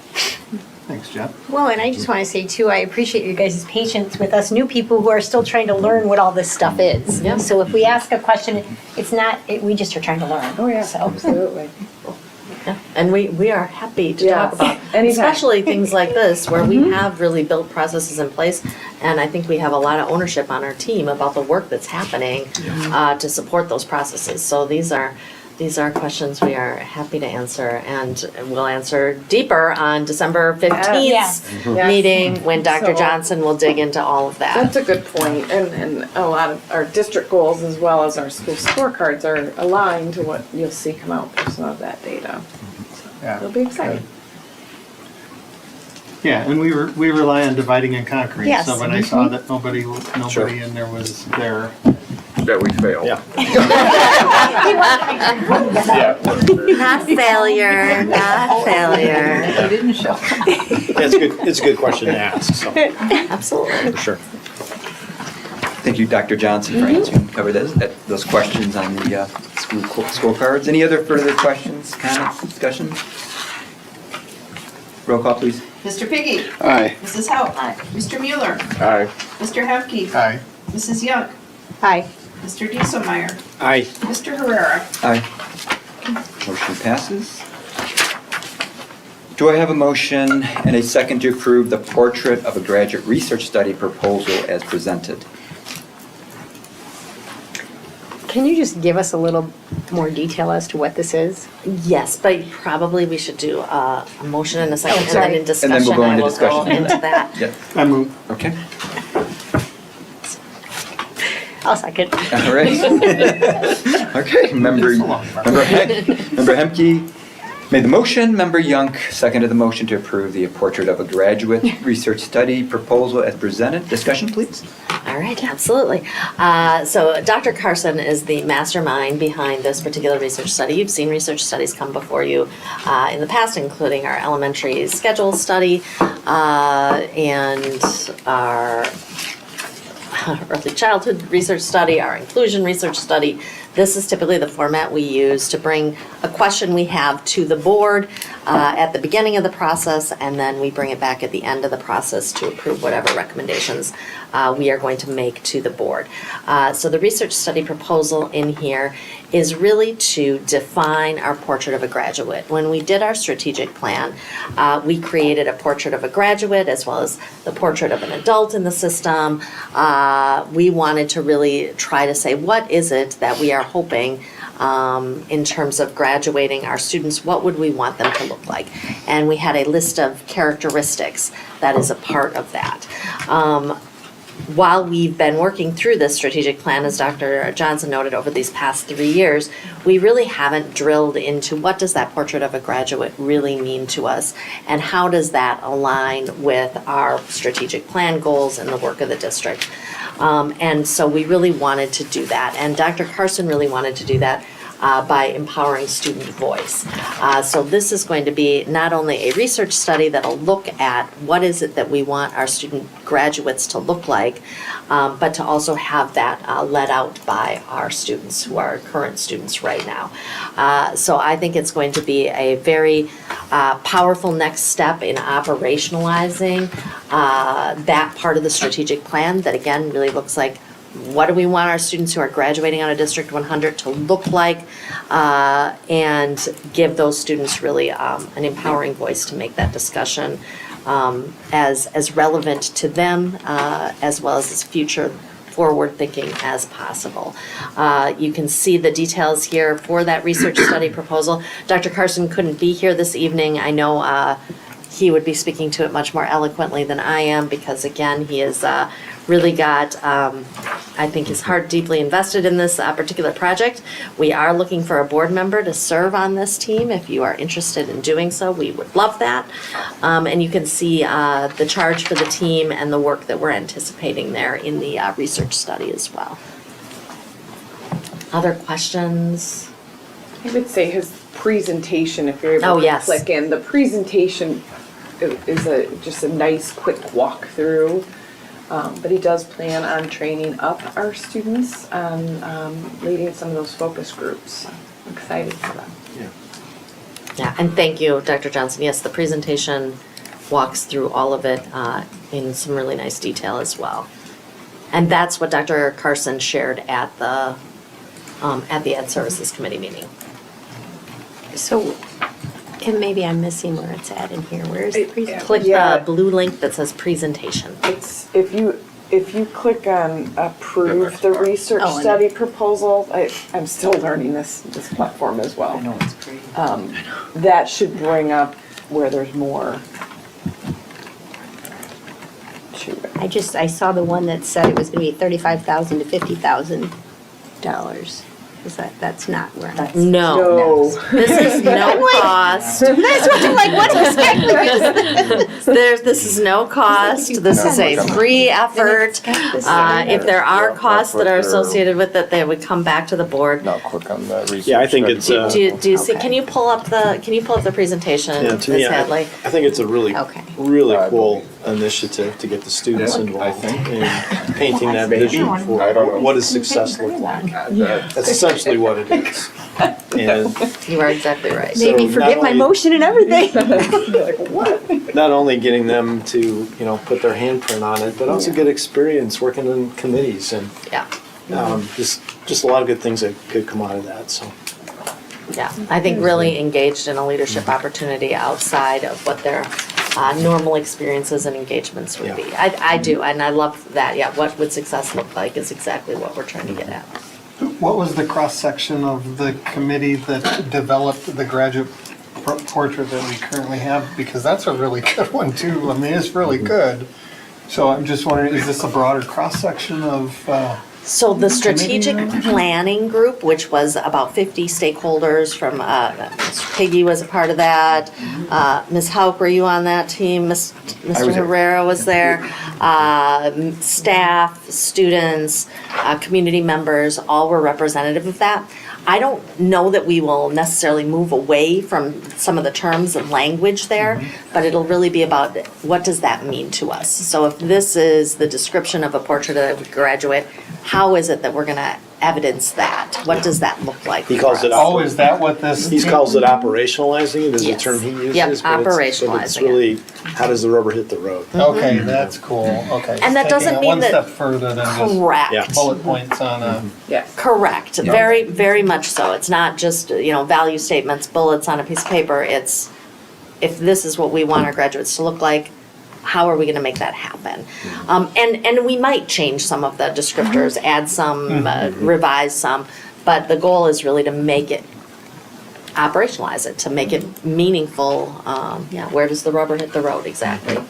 You might hyper That's great. prioritize some. Sometimes it's Mhm. hard Yeah. because people are worried if a word is left off. They're like, well, you're not doing that. And it's like, okay, well, we'll leave those, but let's maybe hyper prioritize some. Could be Yeah. another avenue that the group could go. Yeah, awesome. Great questions. Dr. Carson would be so happy to have you interested and engaged in this, I think, really meaningful work. This is what it's all about. Yeah. Yeah, Yeah. it really is. All right. Any further questions, comments? Is it really gonna cost us 35 to 50 grand? It is not. It is not. That's what I Where saw. is that? I saw that too. Thank you. I'm not looking. It does say it on that. Well, it's under the Just looked at it. alternative choices, He but then got- it He's got the doesn't alternatives say. and then he's got total cost is zero because There's nothing there, he's so I'm choosing like, door is number this two. the- I don't know why it says that, but it is $0. You are Alright. committing $0, not 17,500. No dollars are being Alternative committed. choice is the administration part Yes. No dollars. states it hurt cost, Yeah. not going to. We're doing it for your hourly rate. That is accurate. That is That's right. That's exactly right. All right, any further questions, negative, comments? Roll call, please. Mr. Hemke, Aye. Mrs. Young, Aye. Mr. Piggy, Aye. Mr. Mueller, Aye. Mrs. Hauk, Aye. Mr. Dieselmeyer, Aye. Mr. Herrera. Aye. Okay, motion passes. Do I have a motion and a second to approve the North Data Center refresh as presented? I move. Second. Okay, Member Hemke made the motion, Member Hauk seconded the motion to approve the North Data Center refresh with Nutanix in the amount of $91,396.17 as presented. Any questions? We have Mr. Tyler Bell here to answer any questions if you have any questions around this. Just the background, last year we upgraded our south side to Nutanix. This will give us some redundancy on both sides of town. And it also stemmed from our idea that VMware has increased their prices. They were bought by Broadcom. Their pricing is going up, and it went up significantly this past year. So over the 5-year plan, it will be a cost savings. It's just the initial upfront is coming out of the technology budget this year. Any questions for Mr. Bell? Okay, roll call, please. Mr. Hemke, Aye. Mrs. Hauk, Aye. Mrs. Young, Aye. Mr. Mueller, Aye. Mr. Dieselmeyer, Aye. Mr. Piggy, Aye. Mr. Herrera. Aye. Okay. Motion passes. Do we have a motion and a second to approve the community solar as presented? I move. I second. Okay. Member Hemke made the motion, Member Hauk seconded the motion to approve the community solar with Next AMP as presented. Discussion? So that was 10% reduction, is that what we, finally came up with? It was 10%, yes. On deliver and supply for, so it's split, any meter that meters over 400 kilowatts is not eligible for supply, but is eligible for delivery. And there's 4 of those meters, the 2 high schools, the 2 middle schools are not eligible for the supply side. So there's a big portion that's not eligible, but still it's a big savings. It's $80,000 a year or more of savings. And did the people that brought it to us before in the first time, they didn't include that in the? Not in there, not several months ago, no. Yeah. But they adjusted their figures subsequently within the last couple of weeks. That was my question. Like, what changed between now and the last time we met? Was just the updated figures, it sounds like? There was some information that was shared with the board, kind of at the 11th hour Yeah. prior to our board meeting. Not enough time to review, verify with our partners on this. So that's primarily, my opinion, that's primarily the reason why we pulled it back a little bit, to take it back to committee review, verify some information, and come back. And to that note, I do want to say that I think we followed our normal protocol, which is, we go to RFP and we ask participants to participate in that. And if you don't, you don't. And so we evaluate the information that is available, that was brought forth for those participants that did decide to participate in the RFP, and then we evaluate that going forward. And so I think that's how we ultimately came to the consensus at the last Business Services Committee earlier this month. So I don't know if I answered that question. No, it makes sense. Okay. And I don't know, Brian, if you wanted to add any more to that, or? No, it was just getting the same information from all parties. And it really was to really understand apples to apples what it means. And they were still offering a little greater savings, but at what we thought was a little greater risk. So, and thanks to Joanne for just being the focal point, the point of contact, had to deal with everything. You did it very professionally and graciously, so thank you. You really helped out. Appreciate it.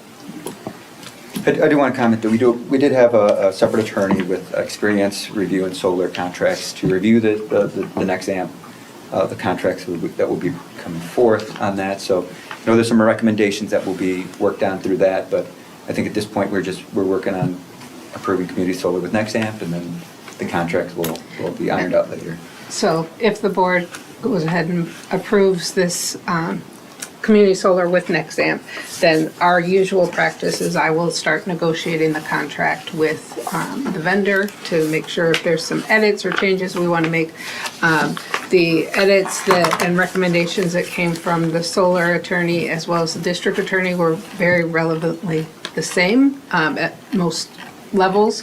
And so they're just things that, making sure that we know it's a 20-year contract and can we negotiate that down a little bit. So I will start doing some of that negotiation to work the best deal that we can get and save us any liability side on that side. So if the board is comfortable with that, we will go ahead and do that based on the vote that's made.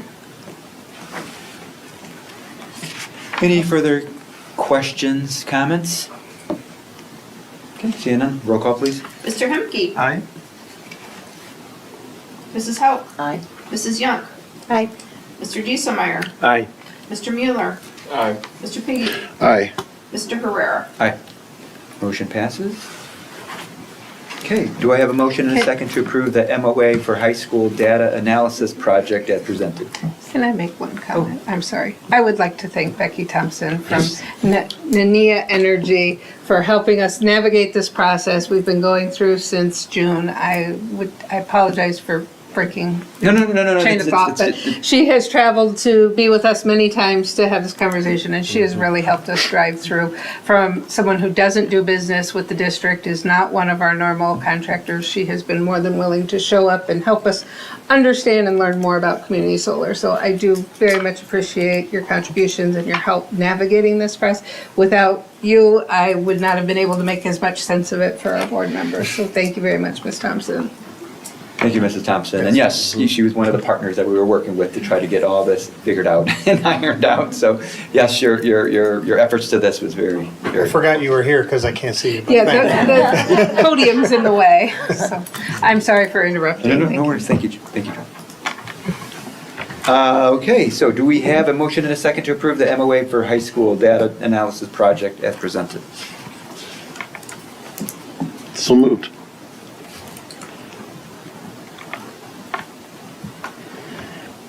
Second, okay.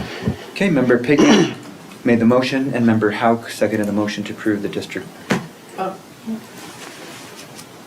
The MOA for, the MOA for high school data analysis project as presented.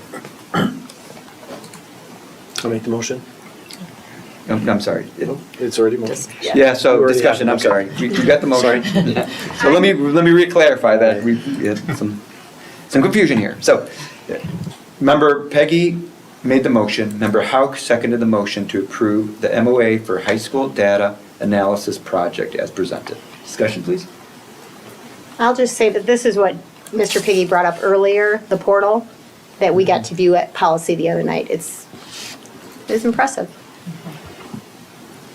Well, that's good. I was going to ask, what is the portal? What is it that, so there is a teacher who developed a spreadsheet that, And it just takes What a does bunch it- of data on all the students and puts it in one location for them to view in the classroom so that they know how to best help their students. As we transition to a new student information system, we are hopeful that we will not require a teacher to essentially build this data portal. But we have a teacher that has built this for the high schools, which helps our teachers to be able to understand how their students are performing individually as well as in comparison to other subgroups within the high school. It's a data analysis tool. So it can pull data together and you can see it. So our current system doesn't allow us to pull this data. That's one of the reasons I think we're switching to a new system. Correct. Yeah, it's a pretty massive undertaking they took on pretty much by themselves to get this through VR. It's pretty cool. And it's pretty effective. I'm assuming it's all good with BEA, because we didn't hear anything about it. Correct. you're familiar with it, Wendy? Uh-huh. So It's pretty cool, is it? The teacher, We use it every week in our PLTs. We look at how we get specific population we're doing in all of our classes for each subject. And we use it to help decide if we may change how we're teaching the subjects based on students doing well and so on, right? So it's used once a week by every PLT in our school. Oh, wow.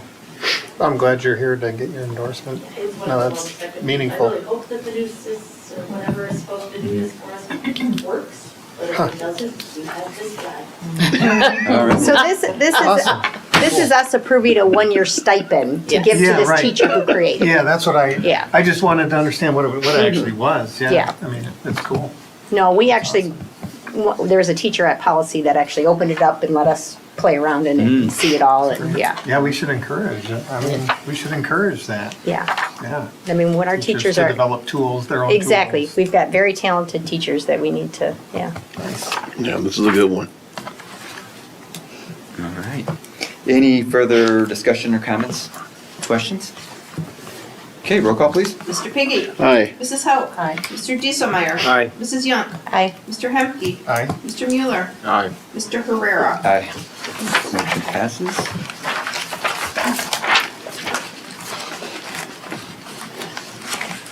The following items have been added for discussion or will be coming up for further review and or possible action in the future. Background information has been provided, and the board may ask questions and/or request clarification at this time. 2025 Delegate Assembly. The resolution being approved at the Triple I Conference has been provided for the board's review and opportunity to discuss each proposal collectively and provide direction on how the votes should be cast on behalf of the board by Member Piggy. So essentially, in here are the resolutions. Mr. Piggy will be representing the board at the delegate assembly this year. And every year, there's resolutions that come forward at the delegate assembly that get voted on.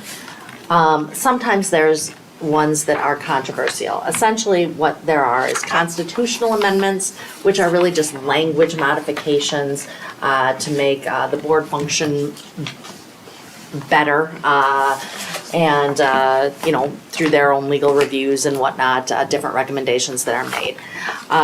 Nothing whatsoever controversial here, although you can certainly read through it, and if you wanted to explore it in deeper detail, you could certainly do so. There is one resolution that came forward this year, and that resolution is about school bus safety funding and about the cost, basically, of installing seatbelts on school buses. The request is essentially to extend the amount of time in which that can be done, because it's going to be a cost that will fall onto many school districts. That cost won't fall directly on us, but it will fall on our bus company, and so indirectly we will probably be impacted. The recommendation is for the resolution to be adopted. What happens? What does that mean? That essentially means that legislatively it will be advocated for that this would be extended. So there's not any power to change legislation, only the power to, as a whole, say that ISB feels this way on behalf of the boards across the state, that this is a cumbersome additional spend while we want to have safety, this is a cost, and this is how we would propose adopting the legislation to reflect that. The board has the opportunity to inform Jermaine if they have any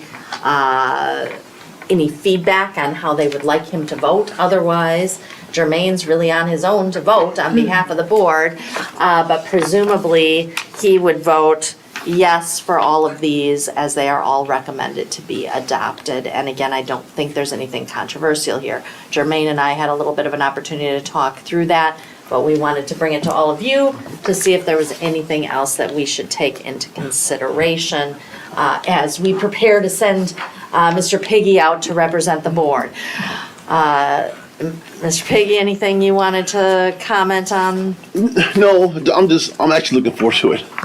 I'm looking forward to being out there and representing the district and meeting other delegates across the state, and I'm looking forward to being a part of it. I think you will enjoy it very much. It is a sort of a wild experience. I know you got a couple board members who've been there before, so. Any feedback for Mr. Piggy? So the consensus, I feel, is to vote yes for all of these things, not hearing anything else. All right, and if you want to read through them and give them some other advice, you certainly can let us know. All right, that brings us to this, oh, I'm sorry. No, What happens next, What President happens Herrera? What happens next is we're going to talk about our facilities discussion, which is Phase 2, Early Childhood and CTE Center. Dr. Shug? All right, we spent a great deal of time talking about EC and CTE at our board workshop today, and also about the possibility of an EC CTE center as part of Phase 2, which will come before the board in January. I am looking for only sort of a general idea on if the board would like more information on this, or if the board would prefer we simply move forward with a plan for EC, or if the board would like to have us not pursue either of those options. I feel like what we heard at our board workshop earlier was strong support for an EC center, maybe some questions about a CTE center, but feeling like maybe this is not the best time to look at that. Can you help me know if that's the feedback that I heard, or if I should pursue that EC center, or if we want to look for more details on EC CTE center? You mentioned a referendum. Mm-hmm. Could you talk about how that could look and how that would affect all this? Yes, well, and so if we decided we wanted to pursue, well, really in phase 2 of the master facilities plan, would have the opportunity to go to referendum and ask the community if they would like to support that funding. We also have the opportunity to utilize existing funding through our debt service, our DSEB bonds, health and safety projects. There's lots of different ways that we could go about funding this. What we did in the original scope of our master facilities plan was looked at $110 million of funding that we could do without impacting the taxpayer in terms of any new increase to the tax rate, and we planned out those projects accordingly. That being said, we also know that the cost of phase 1 increased beyond what we had originally anticipated. And as we look at phase 2 and keeping that within that $110 million, there's going to be some real challenges as we try to walk that pathway. In addition to that, there's deferred maintenance projects that also need to be addressed that can fall above and beyond and outside of that scope, some of which can be in that operational budget. So we have lots of options in terms of how, as a board and as a district, we could pursue funding. If, and I would defer that to really when we bring in our financial advisors to sort of play that out about the timing and the scope and the cost of something like that. But yes, that is, a referendum would certainly be an option that we could pursue for any or all of the funding of phase 2. I don't know if that answered your question. It does. I sort of intentionally was a little vague there because there's a lot of other pieces that I would want to bring in Stiefel and PMA to speak to. Yeah, for sure. And the only real new component to that funding mechanism is a new legislation last year that allows you to issue debt to build expand seats in early childhood or kindergarten without the necessary referendum. So if districts are going to expand offering that will open up more seats in early childhood or kindergarten classrooms, they don't have to go to referendum if they don't want to, and they can just issue debt for that service. Now that, people say you could build a middle school, and you could if you're going to trickle up and move some elementary kids into that and do this. But this would be a perfect component of where you're looking at building something that is going to impact your early childhood, but it may also impact your kindergarten classrooms when you open spaces up. Because if we start putting more kids through early childhood, we're going to expect more kindergarten offerings will be there as well. So this is the legislation they just passed last year. So there's lots of things that we would want to have Stiefel and PMA come through and talk through all of those options as we move forward, if we move forward with one of these ideas. And we would absolutely do that regardless as we look to phase 2. I'd be in favor of continuing to study the concept of a CTA. Okay. But with the option to drop if we needed to. Okay. One or the other of those. Okay. So we can build out both. Other thoughts? I think I feel more on board with Barbie. We've been talking about EC for a long, long time. Mm-hmm. I don't think the community will be surprised at all to hear about EC. I do think maybe there would be some surprise element with CTE. And I love it. I was part of the board when we approved it originally. It's a great program. But I also, we've been talking about EC for so long, and I don't want to stall that either. And I don't know that I would have enough information to vote on something by the January timeline. The value proposition for EC is just so evident and apparent, I think. And the value proposition for CTE needs some work, I believe, in order to understand what the value really is and how to maximize it compared to what we have today, from my opinion. Whereas EC, I would not want to compromise our ability to really be excellent in EC. And it would be great. I mean, so my initial thought is make sure that we maximize our focus on EC. But I do like the CTE though, too. And I agree. I mean, I think the CTE program is wonderful, and I don't mean to say anything negative about that, because it's a great program and I think it's very needed. I just feel like. Yeah, I'm in agreement with what you said. Yeah. Also, Mrs. Hauk. I just think if you study both with the ability to drop one and continue to advance one, if we felt, strongly about it, and I think we do on the childhood. I 100% agree. I guess I don't want people to waste their time either, so I guess that's kind of where I was coming from. So. Time and resources, perhaps. I mean, and I understand where you're coming, probably evaluating both options, but I think if we feel strongly that, we're gonna try to bite off what we can chew right now, which is probably the Early Childhood Center, right? We've been talking about it. We already have it in our phase 2 already, I believe it's but what we've already planned, I thought, right? And so it's probably easier to focus on, to move through.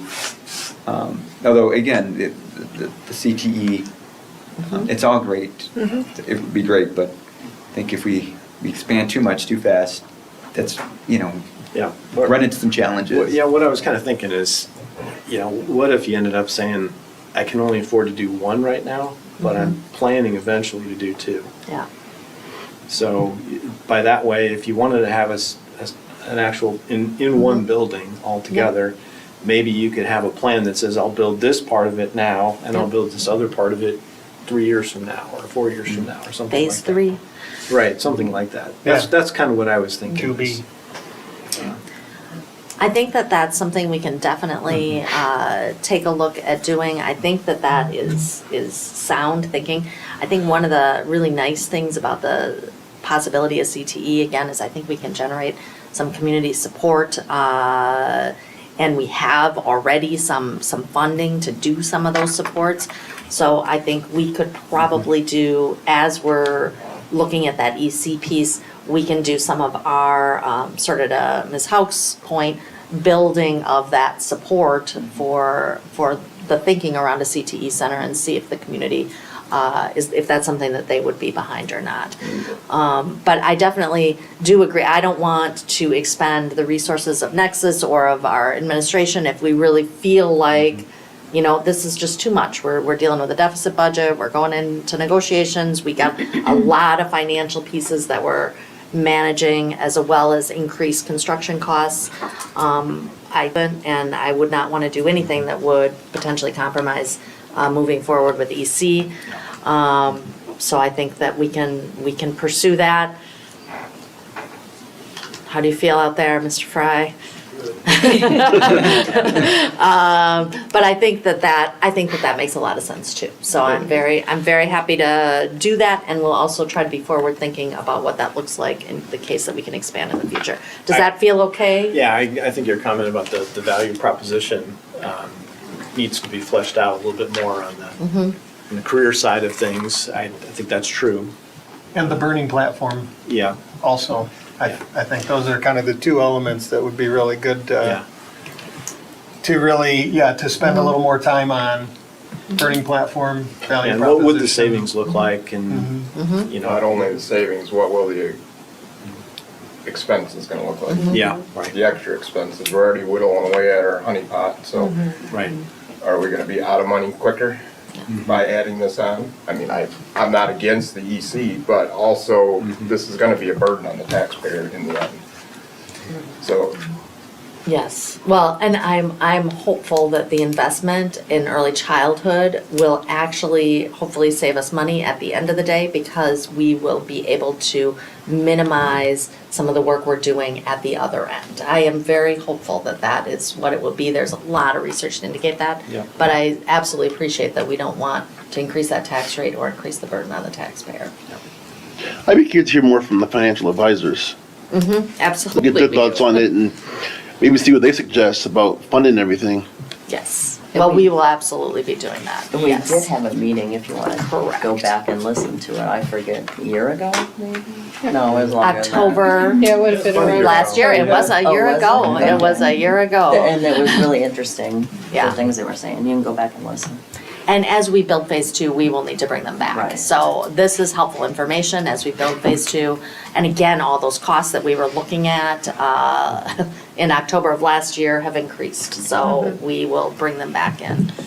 well, that's the other thing, is if you're gonna do it, you better do it, because in 10 years from now, it's gonna cost 30% more to do it, so. Yeah. But Maybe more. maybe more, Even more. Yeah. or maybe less, but more likely it'll be Yeah. 30%. Yeah, Neil, you are so right about that. We'll get more, we'll have a better understanding once the financial advisors speak to us about the different options. There are different options that we could look at this, again, but also we gotta be cognizant of the taxpayer effect on this, and then also, being prudent with their budget as well, so. Those are things that we'll evaluate and take a look at as we go through this process, but Dr. Shug, do you have the direction that you need for? I have the direction I need, and that's perfect. I so appreciate it, and we really wanted to bring it here before we started to do that deep dive into it. So I really appreciate having the direction. I think it's going to really help us in terms of what our next steps look like. All right, very good. Well, I would like to turn the meeting over to Dr. Shug for administrative reports. All right, here we go. We got superintendent comments first, I think.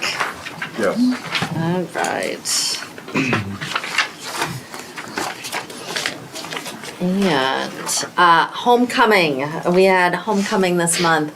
BHS and North, they both had such a fantastic homecoming. The games were fantastic, the parades were fantastic.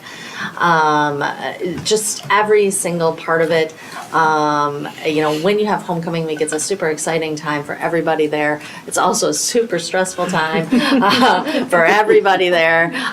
So huge congratulations to our high schools for having another successful homecoming. Both high schools did win their homecoming games, which was also always exciting. So we had, as we've already mentioned, at South and also at Washington, our Hispanic Heritage Festivals. South hosted their first ever multicultural market, and it was really a fantastic success. It was outdoors. It was like a beautiful, beautiful night for it. So really a fantastic occasion, and huge thanks to the people who coordinated that and made that possible. Jasmine Rodriguez and Julia Hernandez, and lots of support from the community. Washington Academy has been doing their Hispanic Heritage Fiesta for many years, and had huge support from the District 100 Foundation for Excellence in Education. This is just such a great event every year. Every year it falls on my LUDA conference, and I don't always get to attend. And this was one of the years that I didn't get to be there, but it's just so well attended and so appreciated by the families. And it's just so worth it to go. I mean, the dancing and the festivity and the energy, such great events. We rolled out our fresh fruit and vegetable program. This is provided by a grant. These kids are just so cute eating their vegetables. They get a fresh fruit or vegetable snack during the school day once a week, or a few Twice a days week. each week. And get to discover that new produce and build that healthy habits. Some of those vegetables and fruits are a bigger hit than others, but they are. Such is life, right? Undefeated Central Middle School 7th grade football team.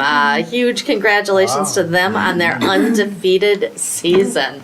And speaking of amazing seasons, as Mrs. Young mentioned earlier, both Central and South Middle School boys and girls cross-country teams competed this past weekend at state for the first time in school history. Really, really exciting, lots of PRs, and as I understand it, a fantastic weekend. And their coaches, I think, are also Go, really Mr. Young. excited. Yes, Mr. Young.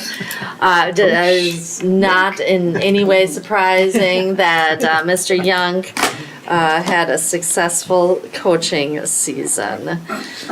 And those are my comments. Any questions? All right. A couple Mr. Youngs had successful coaching. A couple Mr. Youngs. Right? A true story. And if you go to Belvedere North High School, you will see some Youngs on the walls. They were also successful athletes, so worth taking a look at that as well. Some of them look exactly the same. Just try.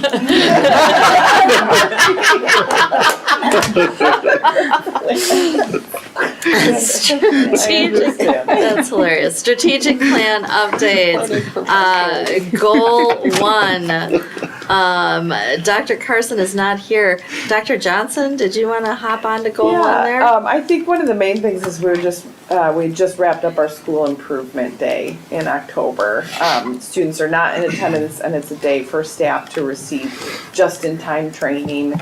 And so a lot of the things with goal 1 relate to some of the trainings that they had on that day, and it was a successful school improvement day. And you can keep rolling for goal Sounds 2. good. Yes, thing I want to point out is we did have additional youth mental health first aid training. In the summer, it was all certified staff members. During the school year, it was admin, social workers, psychs, and counselors. So we had that happening. And then also, again, as you heard earlier, we have the career readiness facilitator that's been really helping to make connections with our students and the community and industry partners in that field.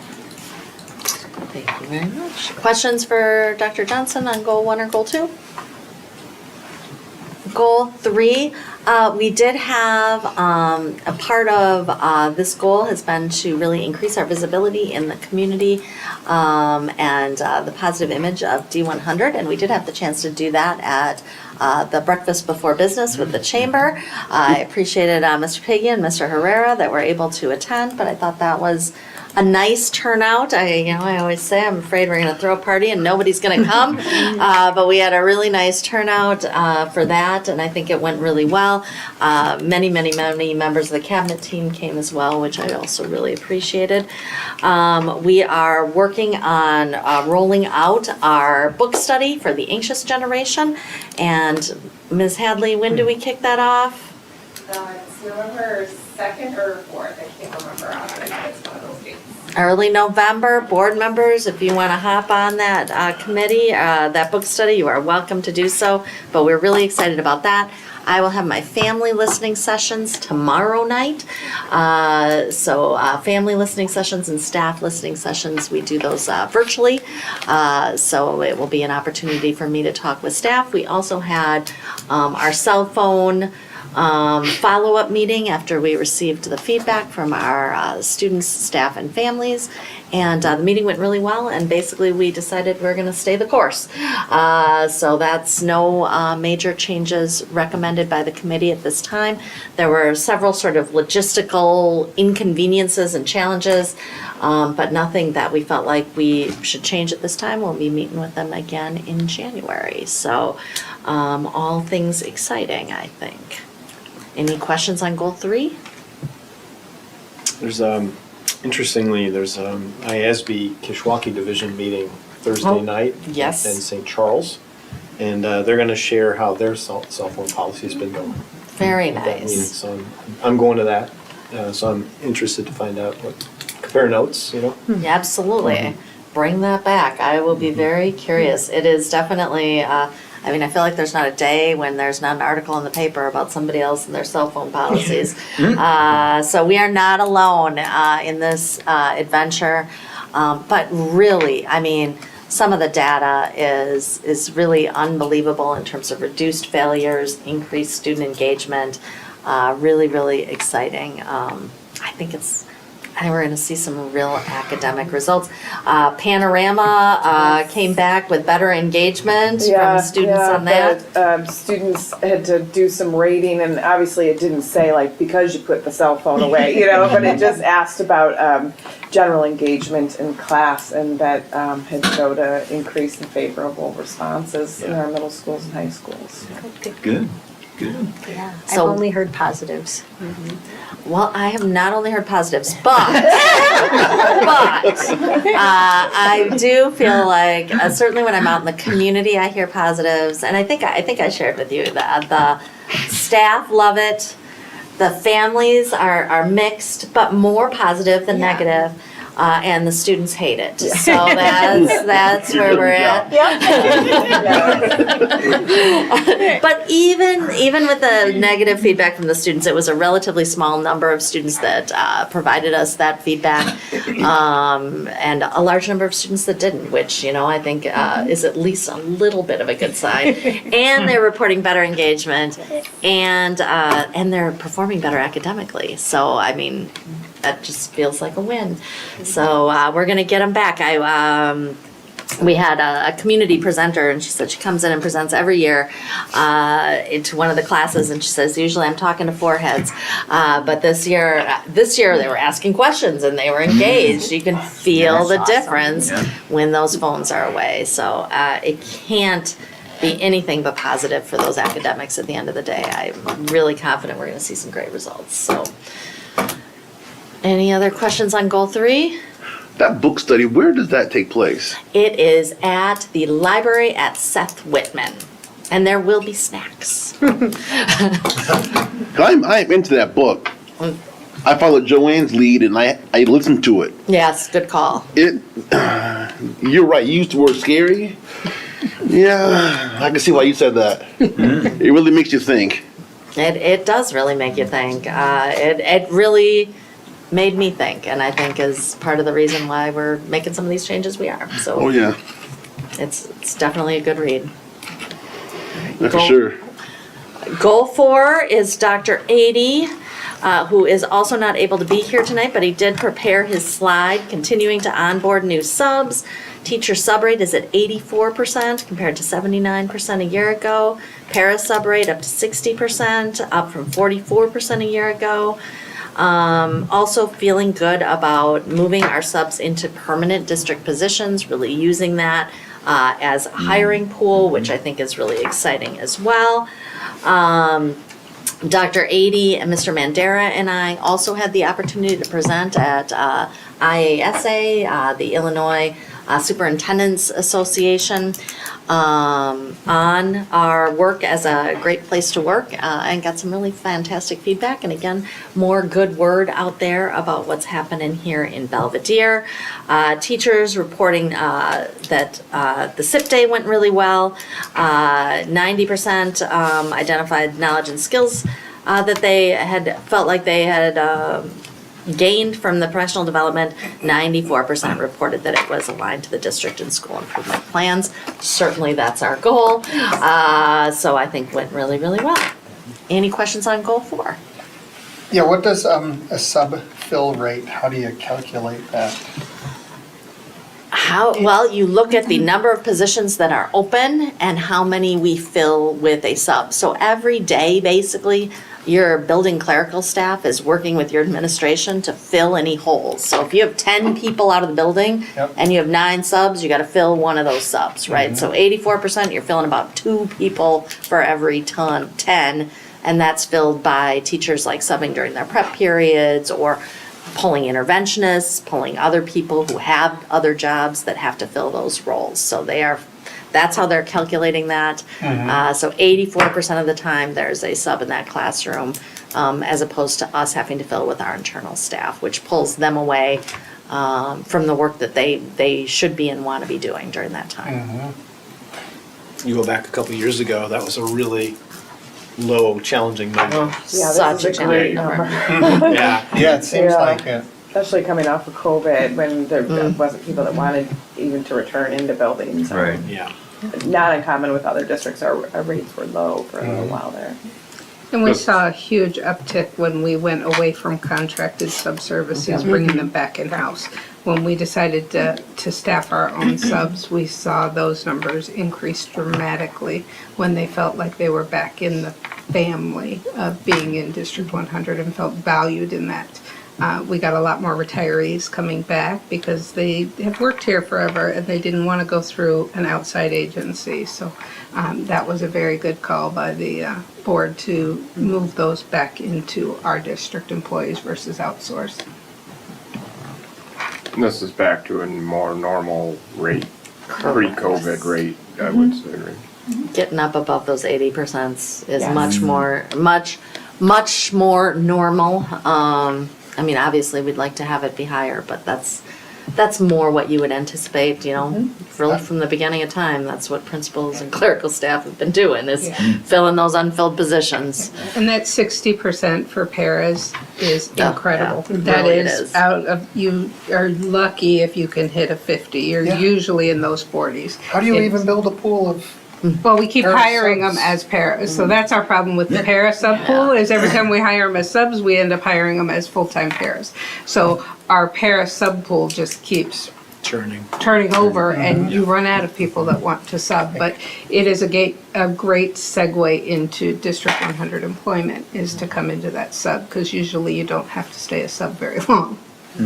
Oh, is that how you actually entice people to be a part of the sub pool? Mhm. Okay, because I was wondering, how do you entice somebody Yeah. to, Well, when I to was be a part of principal, your? I would beg parents that were Oh, maybe okay. staying at home for a period of time, and they'd say something about maybe working, or sometimes they were like a lunchroom supervisor, a noon aide, and I'd be like, hey, would you like to work here all day? I mean, there's just a lot of. Yeah. It's a That's how I great started. college student job.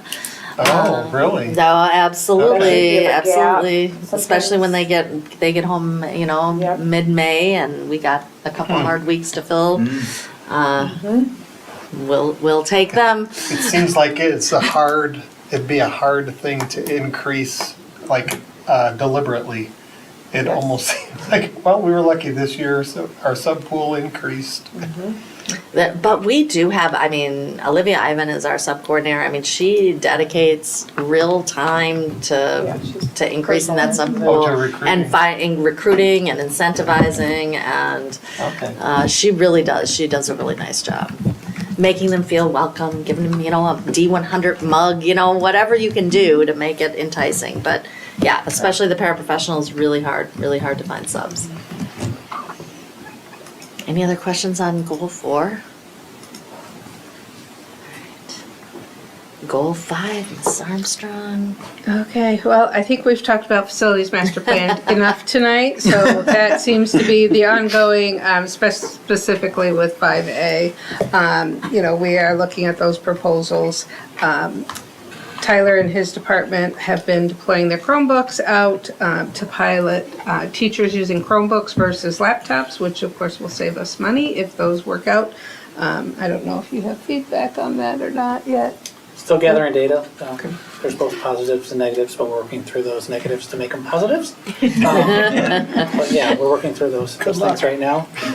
And then the safety audit for emergency readiness is still ongoing right now, so. And For our resources financial, you had the audit presented tonight, you had the budget last month. Now is the time I transitioned those two. We go from audit to budget to levy. And then those are the massive 3 months in my role. And then we will start going into all of those timelines of how we can build those projections and really dig into a lot more of those in-depth conversations. Trying to get the estimated assessed values coming in. If you noticed on that audit sheet, you could see the assessed values went up, but what that does is it continues to bring our tax rate down. So, we talk about bringing in more revenue, but we're lowering our tax rate. And so that is the big part that I try to make sure that we share with our constituents is we're not raising your taxes. We don't control this number that's going here, but we are doing our part to try to lower that tax rate, but we still have to generate and capture some of that revenue in that assessed value. This year, our biggest component will be new construction, our new property. The only time you can capture that is that first year that it's there. And we have, right now, they're reporting significant amounts of new property. And that will create new conversations that we'll have as a board, hopefully in our preface conversation next month, that we'll start talking about what that tentative levy can look like. And really trying to capture that new property to take that burden off our current taxpayers. So that is where we are right now. Questions on goal 5? All right, early college credit data review. This is our annual report. Mr. Fry, anything you wanted to highlight on that? Our AP enrollment increased for the second straight year. We have 882 seats this year, which is up 99 from last year. We also saw record number of AP exams taken last year were 621, 382 tests were returned with a score of 3 or higher, which is our most ever as a district. 61.5% pass rate, which was our best ever, and 1,398 credits earned for our most ever earned from AP testing this last year. So that just shows how great our AP students are, how wonderful our AP teachers are, preparing them for the exams. Looking at I think from the dual credit one earlier, those are some of the big highlights from the report.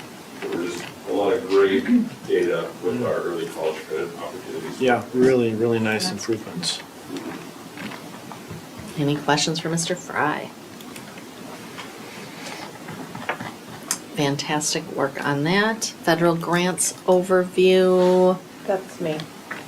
Anything you wanted to highlight with that? Yeah, if you click in there, so every few years we just make sure that this comes through Ed Services, although these are annual, typical federal grants that we receive. We just want to make sure that we're being transparent. So it's the second doc, that's the District 100 federal grants overview. That's just a really quick kind of cheat sheet, I would call it, of the grants and then the estimated allotment. Most of them in there are pretty close to exactly what we had received this year, and then kind of what we allocate those funds towards. And so, like I said, it's just kind of a really quick overview. I'd be happy at any time to go in to depth on any of these if anybody had more curiosity, but I would say for most of them it's a similar process each year, similar style of funding, but we just, especially with it being a newer board, we just try to bring this forward every few years. Do you see any changes in the federal grants? Because so far I've received a little more than we have in the past, by a little bit. So I'm excited over It's that. good to know. I haven't really received information going one way or another for the future years, but was happy to not only receive what we've anticipated in the past, but a little bit more. I think, if I had to guess, Joanne, you can correct me if I'm wrong, I think some of the consultants that I work with at ISB have kind of said with kind of excess ESSER funding might be why we're seeing a little bit more than what I've seen, so unspent from other districts. But other than that, I'm pleased with what we've received. And so the allocations for FY '26 that we're using right now, those were already funded with federal. What we're hearing in the business side and on the legislative side that we're talking through is your Title II, 3, and 4 are your most at risk right now. So when we're talking about Perkins, that's not considered risky. It's that teacher training, your EL services, and your support that really focuses on the SEL side. Those are what are in jeopardy for FY '27 and future. If they figure out this federal budget and what they're trying to do, IDA will also most likely be impacted by that, and that will impact our federal nutrition program as well. So, I am definitely keeping a very close eye on what's happening. I don't mean to say this flippantly, but I don't really care right now about FY '26. I'm trying to see what we're going to do next year because we've got to overcome what we're doing this year. We were pretty much secure in what we were expecting this year. I think FY '27 is when we're going to have some of those harder conversations about what the feds are going to continue to fund. And for 2, 3, and 4, overall, we purposely write those in general for programs that if they had to go, like a lot of these, especially 3 and 4, enhance what we're already doing. So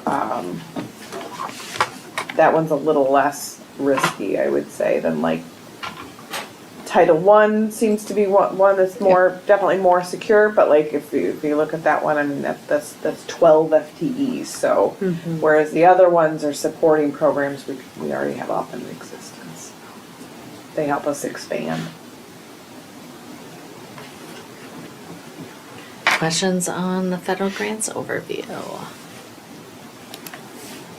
Annual sales tax update. Okay, so every year I just kind of recap what's happening with our sales tax. That's the community or the county schools facility tax that we collect, the 1%. For 2025, we are projecting probably about 4.3. The last 4 months, September, October, November, and December are estimated. I am very cautious on those, as you see in prior years. That has sometimes dipped down. We are seeing some dip downs. I don't know. Sometimes we think we're going to get a big influx in December as people start spending for the holidays. We're just not seeing that spending at the same levels we were before. Those are the projected numbers that we're seeing. What you can see by this is without those estimations, we have, over the course of the last 10 years, we've received $33.47 million. And of that, with investments and things, we have already abated 35,060,000 of that. So we continue to capitalize on those investments as those taxes come in. I did project another $4 million abatement for the levy this year. And so I do anticipate that we'll be offsetting, much like Stiefel and PMA talked about, to keep our levy steady, abating that $4 million off the debt levy again this year. This is just the historical trends of what's happening. Pretty soon I'm going to have to probably start taking off 14 when we started because it's getting really small as we print it out further. But this is just the highlight. You can see the change year over year. You won't have that full number for 25 until we get the rest of those. So you did see the influxes of COVID monies where people were spending money. Those stimulus checks really did nicely for our sales tax, and now you're seeing it start to dwindle down back to kind of more normal numbers. Questions for Ms. Armstrong? We have Red Ribbon Week coming up here, which will be recognized in our buildings, and that's really it for administrative reports unless there's any questions.